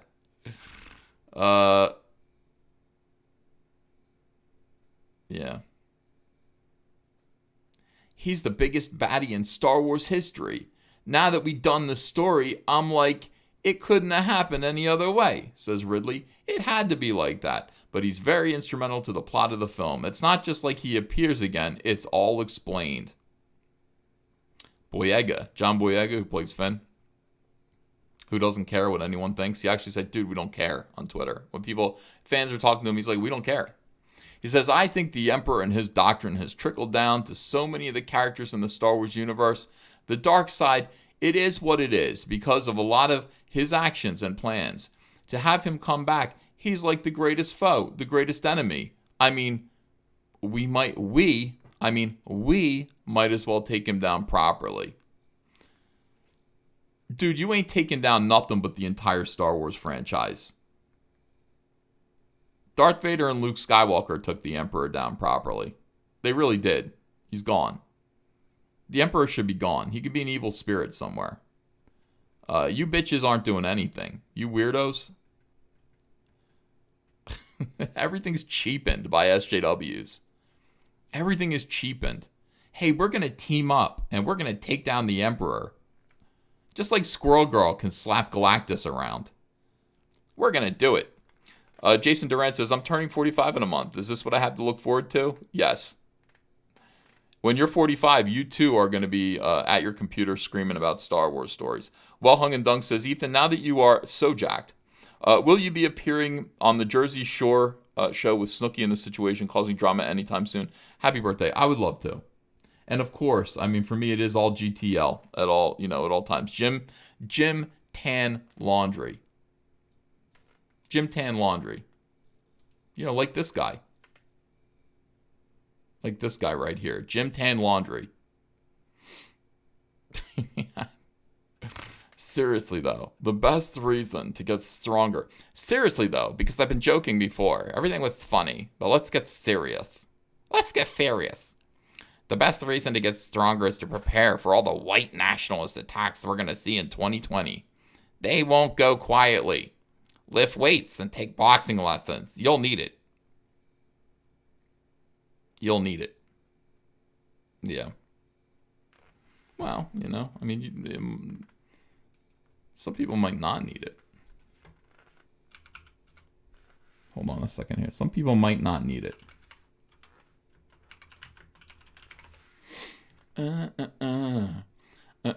I'm sorry. I know it's early morning. I don't want to freak you guys out early in the morning.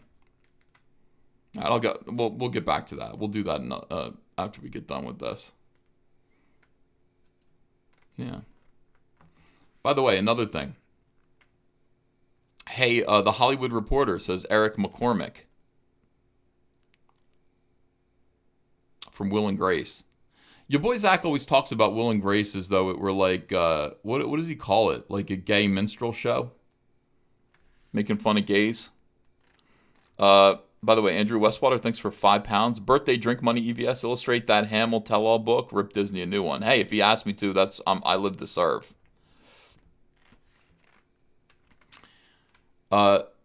He calls it a gay minstrel show. Because it is. I mean, it's like the gays are like, woo! I mean, who really... The gays are just like, hey, the Hollywood Reporter kindly report us on everyone attending this event. Who talks like that, for real? Who talks like that? Kindly report on everyone attending this event so the rest of us can be clear about who we don't want to work with. Thanks. SJWs in Hollywood, of course, are implementing their own little blacklist. Trump is going to appear at a Beverly Hills fundraiser during Emmys week. So presumably Hollywood types are going to be there. Those who are not too concerned about working with SJWs like Eric McCormick, those who might not give a damn about a guest spot on the Will and Grace revamp, and I think there is one. Feel free to go. Attend, donate to Trump. Just shut these people up. Cracklin says, compare Leia's personality to Rey. Rey doesn't have a personality. Princess Leia was a complicated and fun character. You know who Princess Leia is. You can describe Princess Leia. You know who she is. She's a layered and complicated, complex, and fun character. Who's Rey? Who's Finn? Who's Poe? These characters have zero. There's nothing to them. They're not real. There's nothing real about that. You know who Han Solo is. You know who Luke Skywalker is. You know who every single character in the original trilogy is. They're all three-dimensional. Even Bib Fortuna. All of them are three-dimensional. All of them are real. You understand their motivations, their personalities. They're all lovable in their own way. King KDI says, Tim is still getting bigger and fatter despite all these gym pics. Joe McCarthy was right all along. You think he's bigger and fatter now? I guess so, yeah. I'll say this. I talk about me being fat. I'm not as fat as him at all.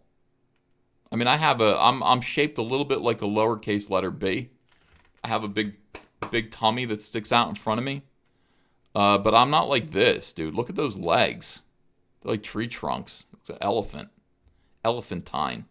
But you know what? We shouldn't make fun of physical appearances. This is the thing. Just because this is absurd and it's ridiculous and his face is goofy and all this stuff, we shouldn't make fun of this stuff. I don't want to make fun of the way people look. It's not right. You can make fun of the way I look. Everybody can make fun of the way. So we don't want to talk about that. We want to talk about stuff like this. This is from the dirty city of Austin here. And they've reported on Tim Doyle. Tim Doyle, a.k.a. Nakatomi Tim, is a creepy, sexist serial pervert and dog molester. These are startling accusations. And here's a picture of him in his swimming pool. I guess no, he's in a movie producers. He went to Hollywood for some reason, and whoever he went to go visit humiliated him, forced him to humiliate himself, put on this bikini, took pictures, made fun of him. Look at this. Let's read this reporting here. Tim Doyle, aka Nakatomi Tim, is a screen print owner, Nakatomi in Austin, Texas. When not grinding away at the press, Tim spends a lot of time on Twitter and Facebook harassing women and being an all-around creepy degenerate. This was from a couple months ago. This is new reporting. He is an angry, short, fat boy with gyno. Gyno, what is that? That means big titties? And he wants to... Does gyno mean big titties? I am. I know it's early, guys. We'll scroll down. And he wants the rest of the world to be as miserable as he is. I believe that. He told his neighbors not to be alarmed if they caught him lurking in their backyard at 2 a.m., as he likes to play Pokemon. He also informed his neighbors not to worry about their pets being sodomized by him because he's, quote, a married man.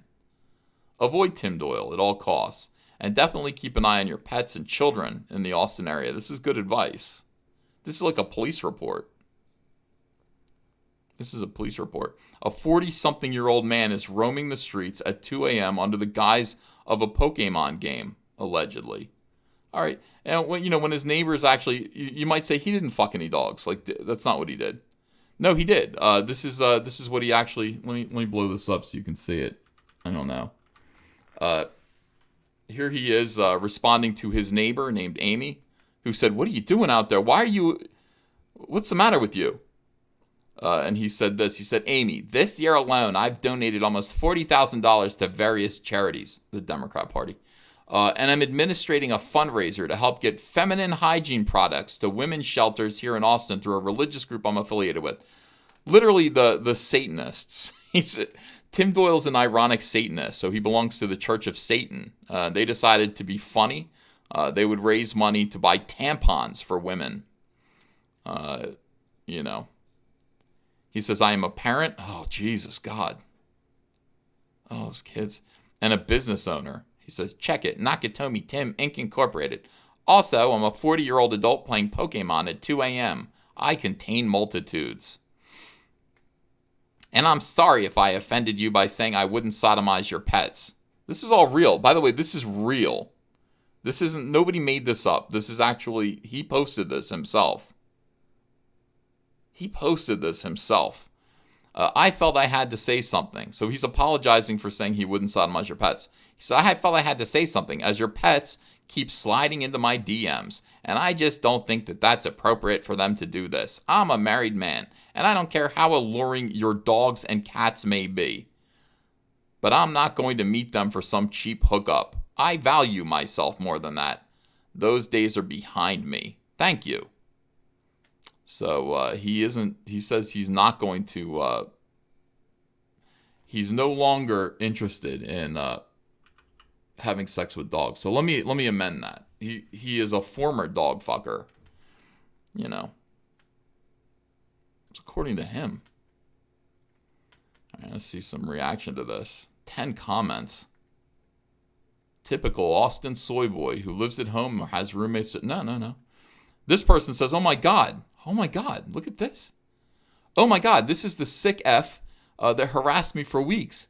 He texted leading off with needing a groom for his dog. The moment I wrote back to get further details about the dog, it turned into him texting for weeks, asking me to have sex with the dog or make out with the dog for thousands of dollars. What is this? Is this part of the Church of Satan kind of thing? What is this? I told him I'd call the police and immediately blocked him, and subsequently began being harassed by a new number with the same disgusting and disturbing request.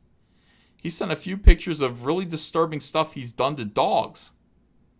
And I blocked and called the police. This F needs to be in jail. If this is true, he does need to be in jail. What is this? Sexually harassing women? This guy points out that his chesticles are bigger than some women's breasts. F. Doyle. Shouldn't his nipples be covered? This woman says, sounds like the original post was messaging him through her animals accounts via DM, and he was responding to her. Why is this on the dirty? Oh, it's just disgusting. Mark Wade responds to fix Becca, because Becca doesn't understand what happened here. Mark Wade. Somebody named Mark. This must be Mark Wade. Tim originally sent out a notice letting his neighbors know not to be alarmed if they spotted him in their yards and driveways at 2 a.m. and not to worry about their kids or animals being sodomized. A female neighbor responded with how creepy that was. The post shown was Tim Doyle's response. Only a sociopathic perv would have sent out what he did. And only someone who thinks like he does would find no issue with it. It's creepy as hell and disturbing. This person feels like they've been raped just looking at the photo. I'm sorry, guys, if that's how you feel. I'll have sleepless nights haunted by the memory of his naked body. Ugh, gross, me too. His breast chesticles are fierce. Well, that's a compliment, you know. So, you know. Somebody had something nice to say about Tim. It's just, these are things to think about. Things to think about.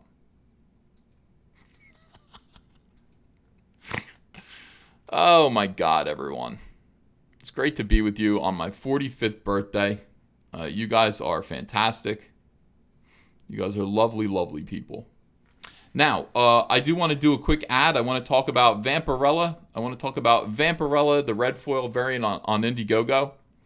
That same individual that I was just talking about a second ago, you know, tweeted out one thing. I mean, he... Let's see. Let me show you this tweet by me. And this is why I'm bringing this up.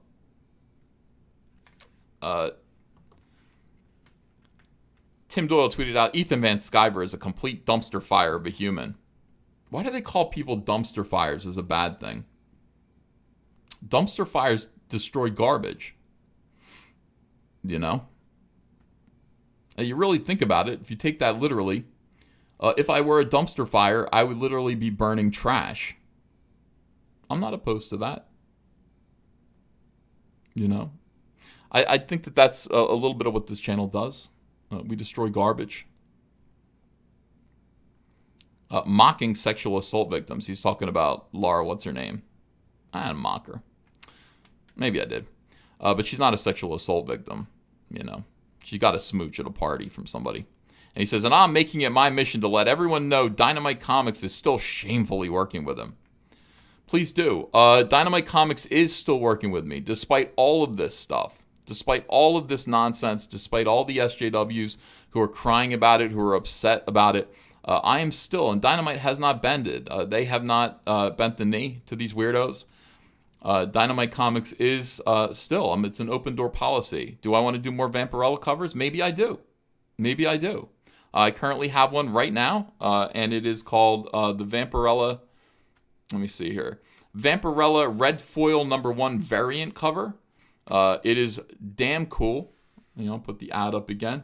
It's damn cool. This logo here is going to be red foil or silver foil or gold foil, as is your decision. I mean, I just did one of these variant covers, and look, the first one raised $67,000. This one, we're almost through the first 30 days. It's going to do the same, I hope.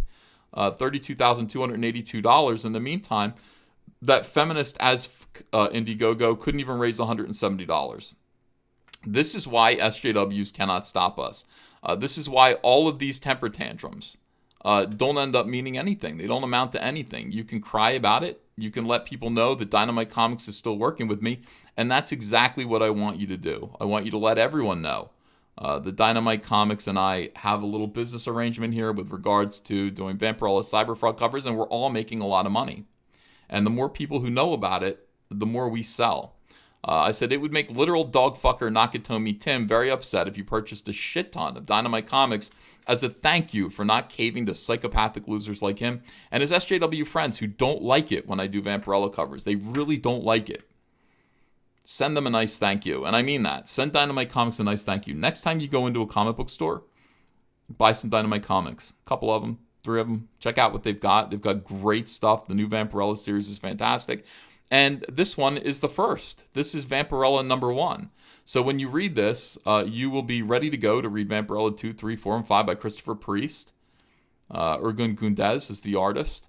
The book is great. It's frankly great. It's the one of the best Vampirella stories that I've seen. And I think you're going to enjoy it. And you'll especially enjoy it because my character, Cyberfrog, is dancing on the front cover. Nah, nah, nah, nah, nah, nah. Here I am. Here's Cyberfrog having a good time. Having a good time. Let's see. Legendary Uriah, thanks for $2. Happy birthday, Round Pound. Harry Bergeron says, happy birthday, youngster. All downhill from here. It would have to be. My life is too good. It would have to be downhill. I gotta get caffeine though, guys. Are you really gonna... Are you guys gonna hold me accountable to my promise to not drink Monster energy drinks? You gotta hold me accountable. You know? You gotta hold me accountable.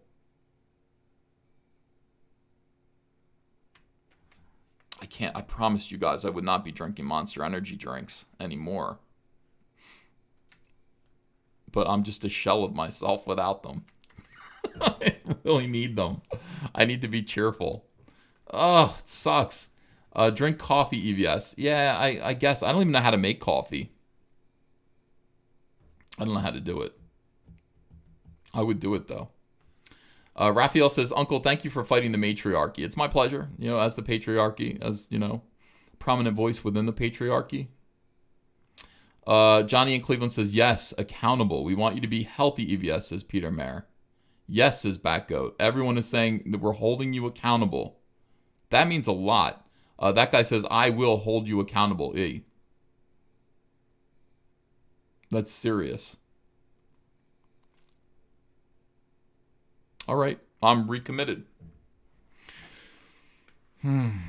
Recommitted to not drinking energy drinks. I would have bent today. I would have folded today. I would have gone to Walmart and I would have bought a case of Monster White Boomer Juice energy drinks. And you would have seen me. You guys would have seen me and you'd be like, Ethan, you're suspiciously chipper. Why? Why are you suspiciously chipper? I'd be like, no. I'm back on energy drinks, everyone. And you guys would be like, you're going to die, son. All right.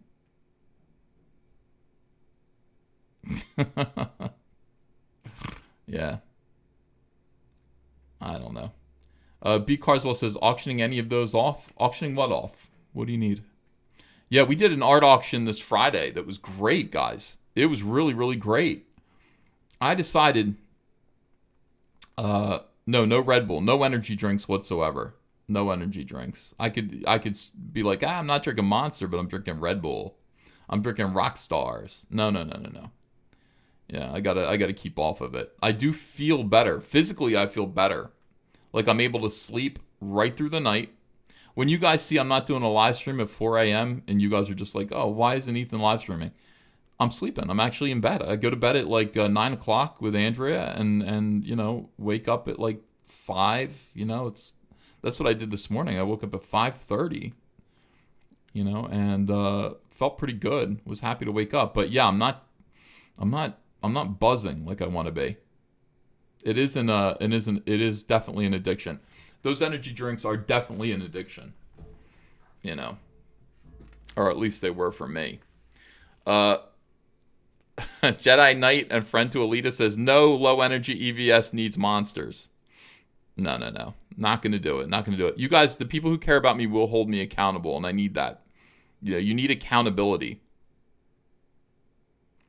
Why does EVS look zoomed in with OBS? My camera, I can't get it far enough away from me. I don't know what that is. Ninolu says, but you have dead eyes.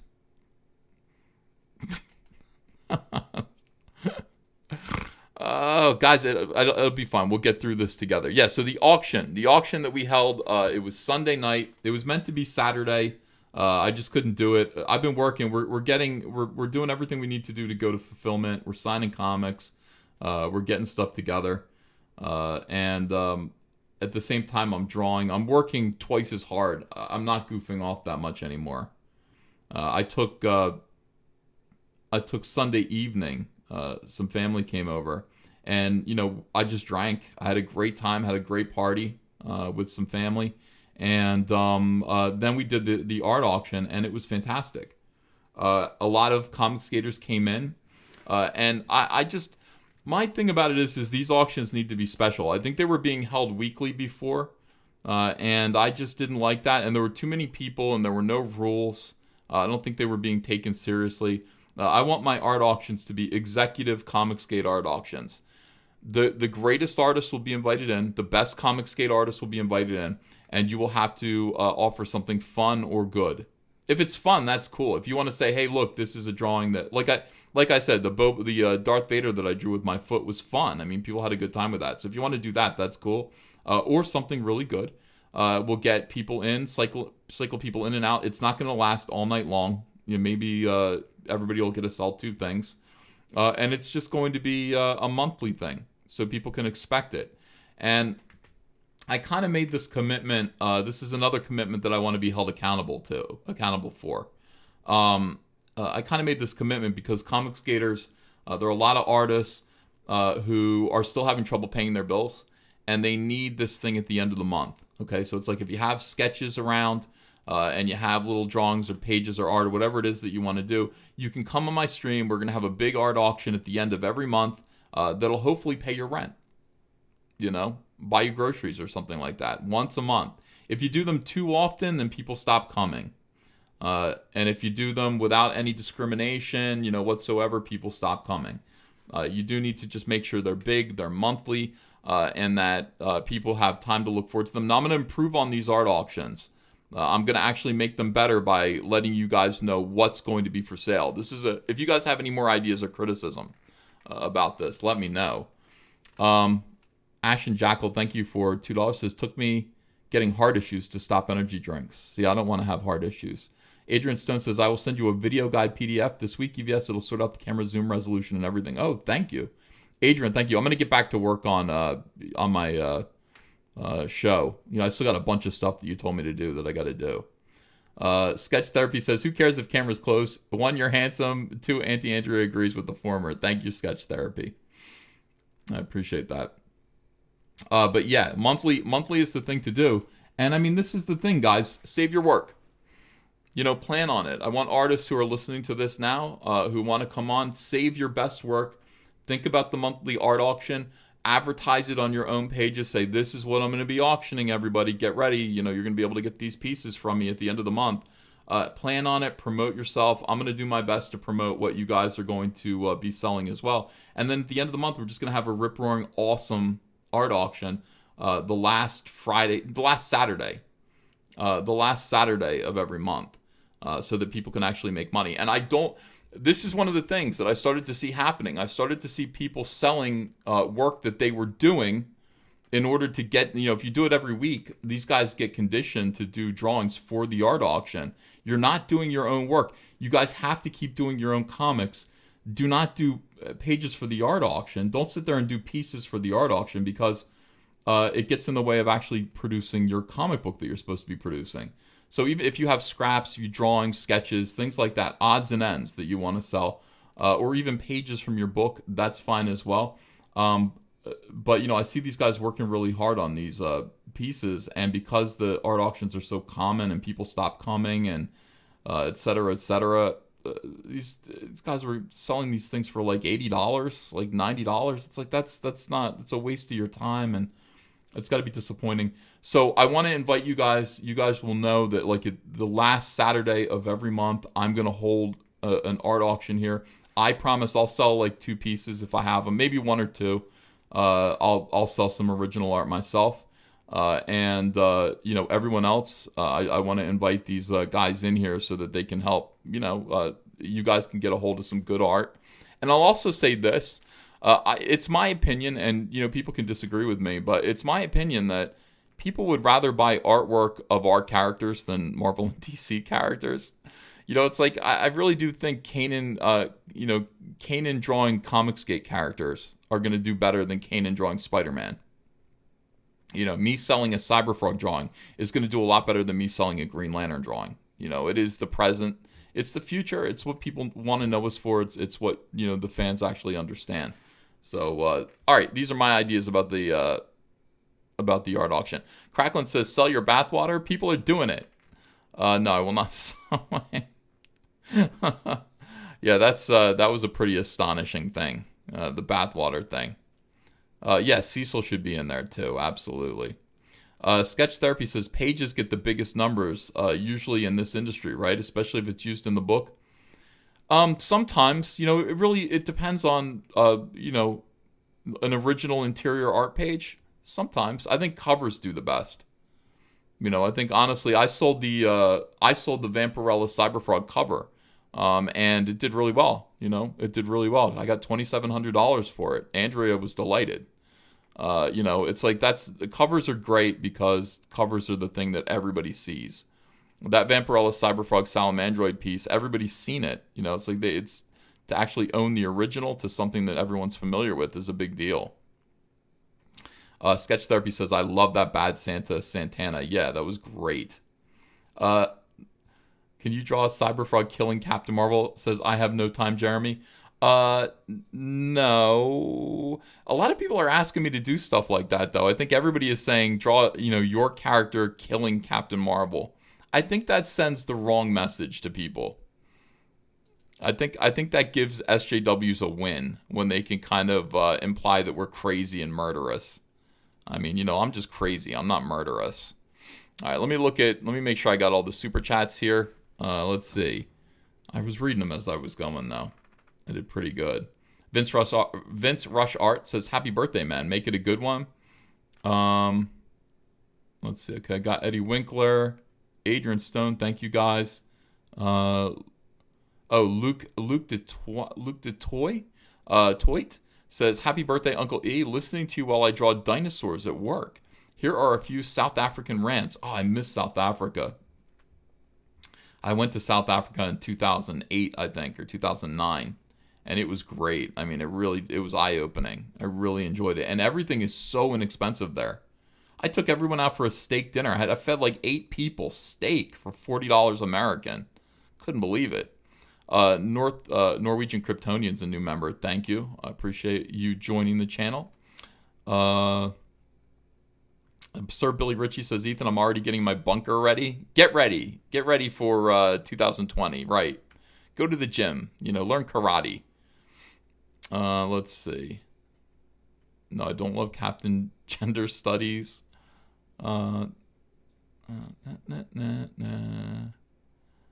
Yeah. Abu Nas says, Mark Hamill, the true hero we needed, but not the one we deserved. I'm going to enjoy roasting this train wreck. Happy birthday, young man, enjoying the show. Oh, thank you for being here. I appreciate it. You guys are awesome. I appreciate it. Yeah, you can't compare Leia's personality to Rey's. King of Char says, I'm so glad they're going to take down Palpatine properly this time. Eat a dick, Boyega. Happy birthday, Ethan.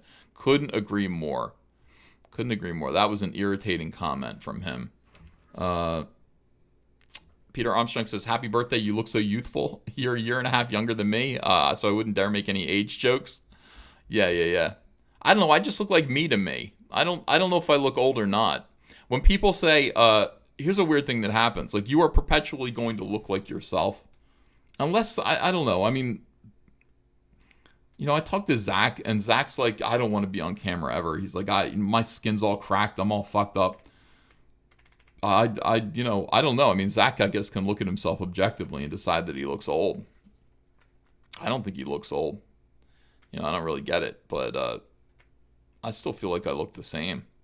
I mean, I obviously don't, but I'm not looking at myself going, damn, you're old, Ethan. You look like an old man. Aside from the grays, the gray hair here, I feel youthful. I feel good. But you do notice, I will tell you that, it's going to happen to you too. if you're a teener or you're in your 20s, you do start to feel odd aches and pains in places that you're not used to, and you go, what's going wrong here? And I told you that, like, first of all, my elbows, my elbows actually hurt all the time. But yeah, my knees, when that guy was just talking about, hey, your knees are going to hurt walking up the stairs, that's true. And that's something that just started a month ago. I go, what is this? What fresh hell is this? But I will also say this. Young ones. We had a family over. We had these 20-somethings. We're talking to them. And they're looking, they're talking about how difficult their lives are. And they're saying, I can't wait, 20s are tough. I can't wait until we're in our 40s and we can chill out a little bit. And I will say that, being in your 40s, being in your 20s sucks for a lot of reasons. I mean, look, it's the best you're ever going to look, probably. And you've got a lot of energy and youth, but the circumstances of your life are just struggle. When you're in your 40s, you mellow out a little bit. You're finally making decent money, and life just becomes a little bit easier. So being 40 in your 40s is not so bad. I think being 40s is pretty much peak. And, maybe I'll feel that way when I get in my 50s too. I hope so. C-Pain says, Zach just has social anxiety. Yeah, he gave it to me. Like, Zach was just like, never show your face. He's like, never show your face. I was like, what, me? Just me? And he's like, no, like, nobody wants to look at any guy. I was like, well, there are guys on YouTube that, are unfortunate looking. Many of them have many millions of followers. He's like, well, I just feel like nobody wants to look at a guy, but they do want to listen to your voice. And then he started making fun of my voice. It's like, don't show your face, just talk. And then he started making fun of my voice too. I was like, oh shit. Yeah, that might be Zach's social anxiety. 100%. Yeah. Be soy, do yoga. It helps with the joint, says Nin No Lose. Nin No Lose always has something interesting to say. King of Chura says, I look at myself and see 24 me, not 42 me. Yeah, I do too. Checkpoint says that TV interview ruined his self-image. No, it didn't. He had that ruined self-image before that. It's before he went on TV. I was surprised to see him agree to show his face on TV. You know, what that TV interview did was actually ruin the idea of him ever going and doing a lot of TV. It made him more, I don't know, it made him more paranoid, distrustful. Adrian Stone says, you've got a good voice, CVS. Thanks. I like my voice. I could listen to my voice. You know, my voice is okay. Let's see. Hey, Cooter, you need to cut off your sleeves. Oh, you want me to like wear like a sleeveless? Yeah. Past Masterdam. I used to have a bunch of those in the 90s. Like sleeveless, like, you know, yeah, flannel vests. They look like shit. They look horrible. You know. Yeah. Well, okay, guys. You know, how long have I been going?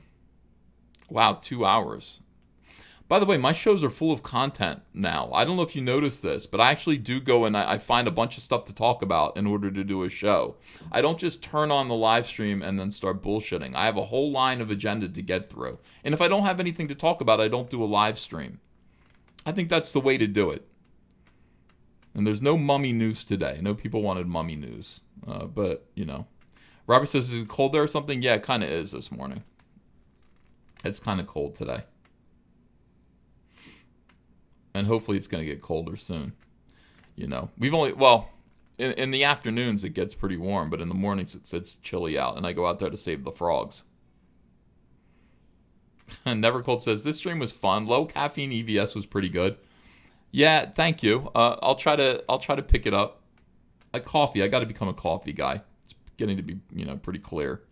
All right, guys, I love you. How do I end this show without you guys getting mad at me? Because, you know, you guys are like, wow, that was sudden. Every time I end a show on OBS, you guys say, that was sudden, that was sudden. Oh, boy, nice ending. Nice, you know,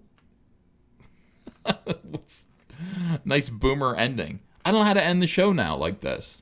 It used to work out okay. You guys didn't used to complain. Now you complain. It's silly. All right, so I want to say goodbye to you guys. Today is my birthday, so I'm going to be streaming a little bit more, I think, than usual. I'm probably going to stream again tonight, so I can say hi to everyone, and you know, maybe we can eat cake. Do you want to eat cake for my birthday? Maybe we can eat cake. Nunya, not my name, says outro. Adrian, if you could make me an outro, I'd appreciate it. We got to figure out how to get the music lined up, too. You know. End it mid-sentence. Yeah, I don't get the sudden OBS exits. What's it like? Yeah, like an outro? I don't know what an outro would be. Outro scene in OBS. Yeah. All right. By the way, chair stream, somebody got really upset with me because Adrian did something cool. Look what he did. You know, he's got this going on. This is chair stream. You'll notice what's sitting there. That's a can of Monster right there. So this is just a still frame image taken from that time that OBS was running and filming my office, like without me being there, the famous chair stream. As you can see, the flag is not hanging up, you know, you know, things are different. Things have changed a little bit. People are like, he's drinking Monster. Busted. No, this is an old photo. So when I use my chair stream photo, you guys, I don't want you to worry about the Monster that's sitting there. That, you know, caffeine-free, whatever. Not caffeine-free, the calorie-free Monster. That's not real. You know, it's not what we're doing right now. You know, that's an old picture, so don't worry about it. All right, thank you guys. End it with the Butter song. You want to do a musical stream today? I could do that. Not right now. It's still a little too early. But if you want to do a concert, EVS live in concert, Comic Artist Pro Secrets set list, we can definitely do that. You know, that's no problem. Comics Exposed said, thanks for $2, says, why wasn't Mike on the auction the other night? Mike has gone his own way, and that is fine. Mike is doing his own thing, you know. So, let's see. Sketch Therapy says, LOL, who gets triggered by monsters? Looks like you're not the only one trying to quit. No, people people want me to hold myself accountable, or they want to hold me accountable to the things that I say. If I say no more monster, it means no more monster. You know. All right, we will do. I'll do a live stream today where we sing songs. Sean P. Terry Writer says EVS creator would love to be on with you. Active Indiegogo. That's good to know. Sean, I haven't done a Comic Skate live in a little while, but yeah, maybe I'll do one. Maybe I'll do one today. You know. Mike Toe. Mike going his own way. I like Mike Toe. That's actually pretty good. Mike's going his own way. Yeah. No, Mike said he had no use for my input. You know. That's what Mike said. You know, so that is fine. Hugo says, does coffee really make you lose weight? I don't know. You know. If it does, I want to try it. I don't think coffee should make you lose weight.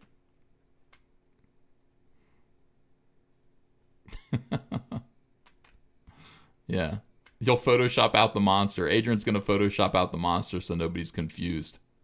Oh, tonight is High Council, isn't it? Today's Tuesday. We got a High Council tonight. We'll figure it out. I'll do a lot of live streams today because I didn't do one yesterday. Okay. All right, guys. All right. I got to go. I'm going to go upstairs and try to have some breakfast. I hear people moving around upstairs, and that's a good thing. Appreciate you guys, and I will see you again later on today. All right. Goodbye. That should be enough, right? That should be okay.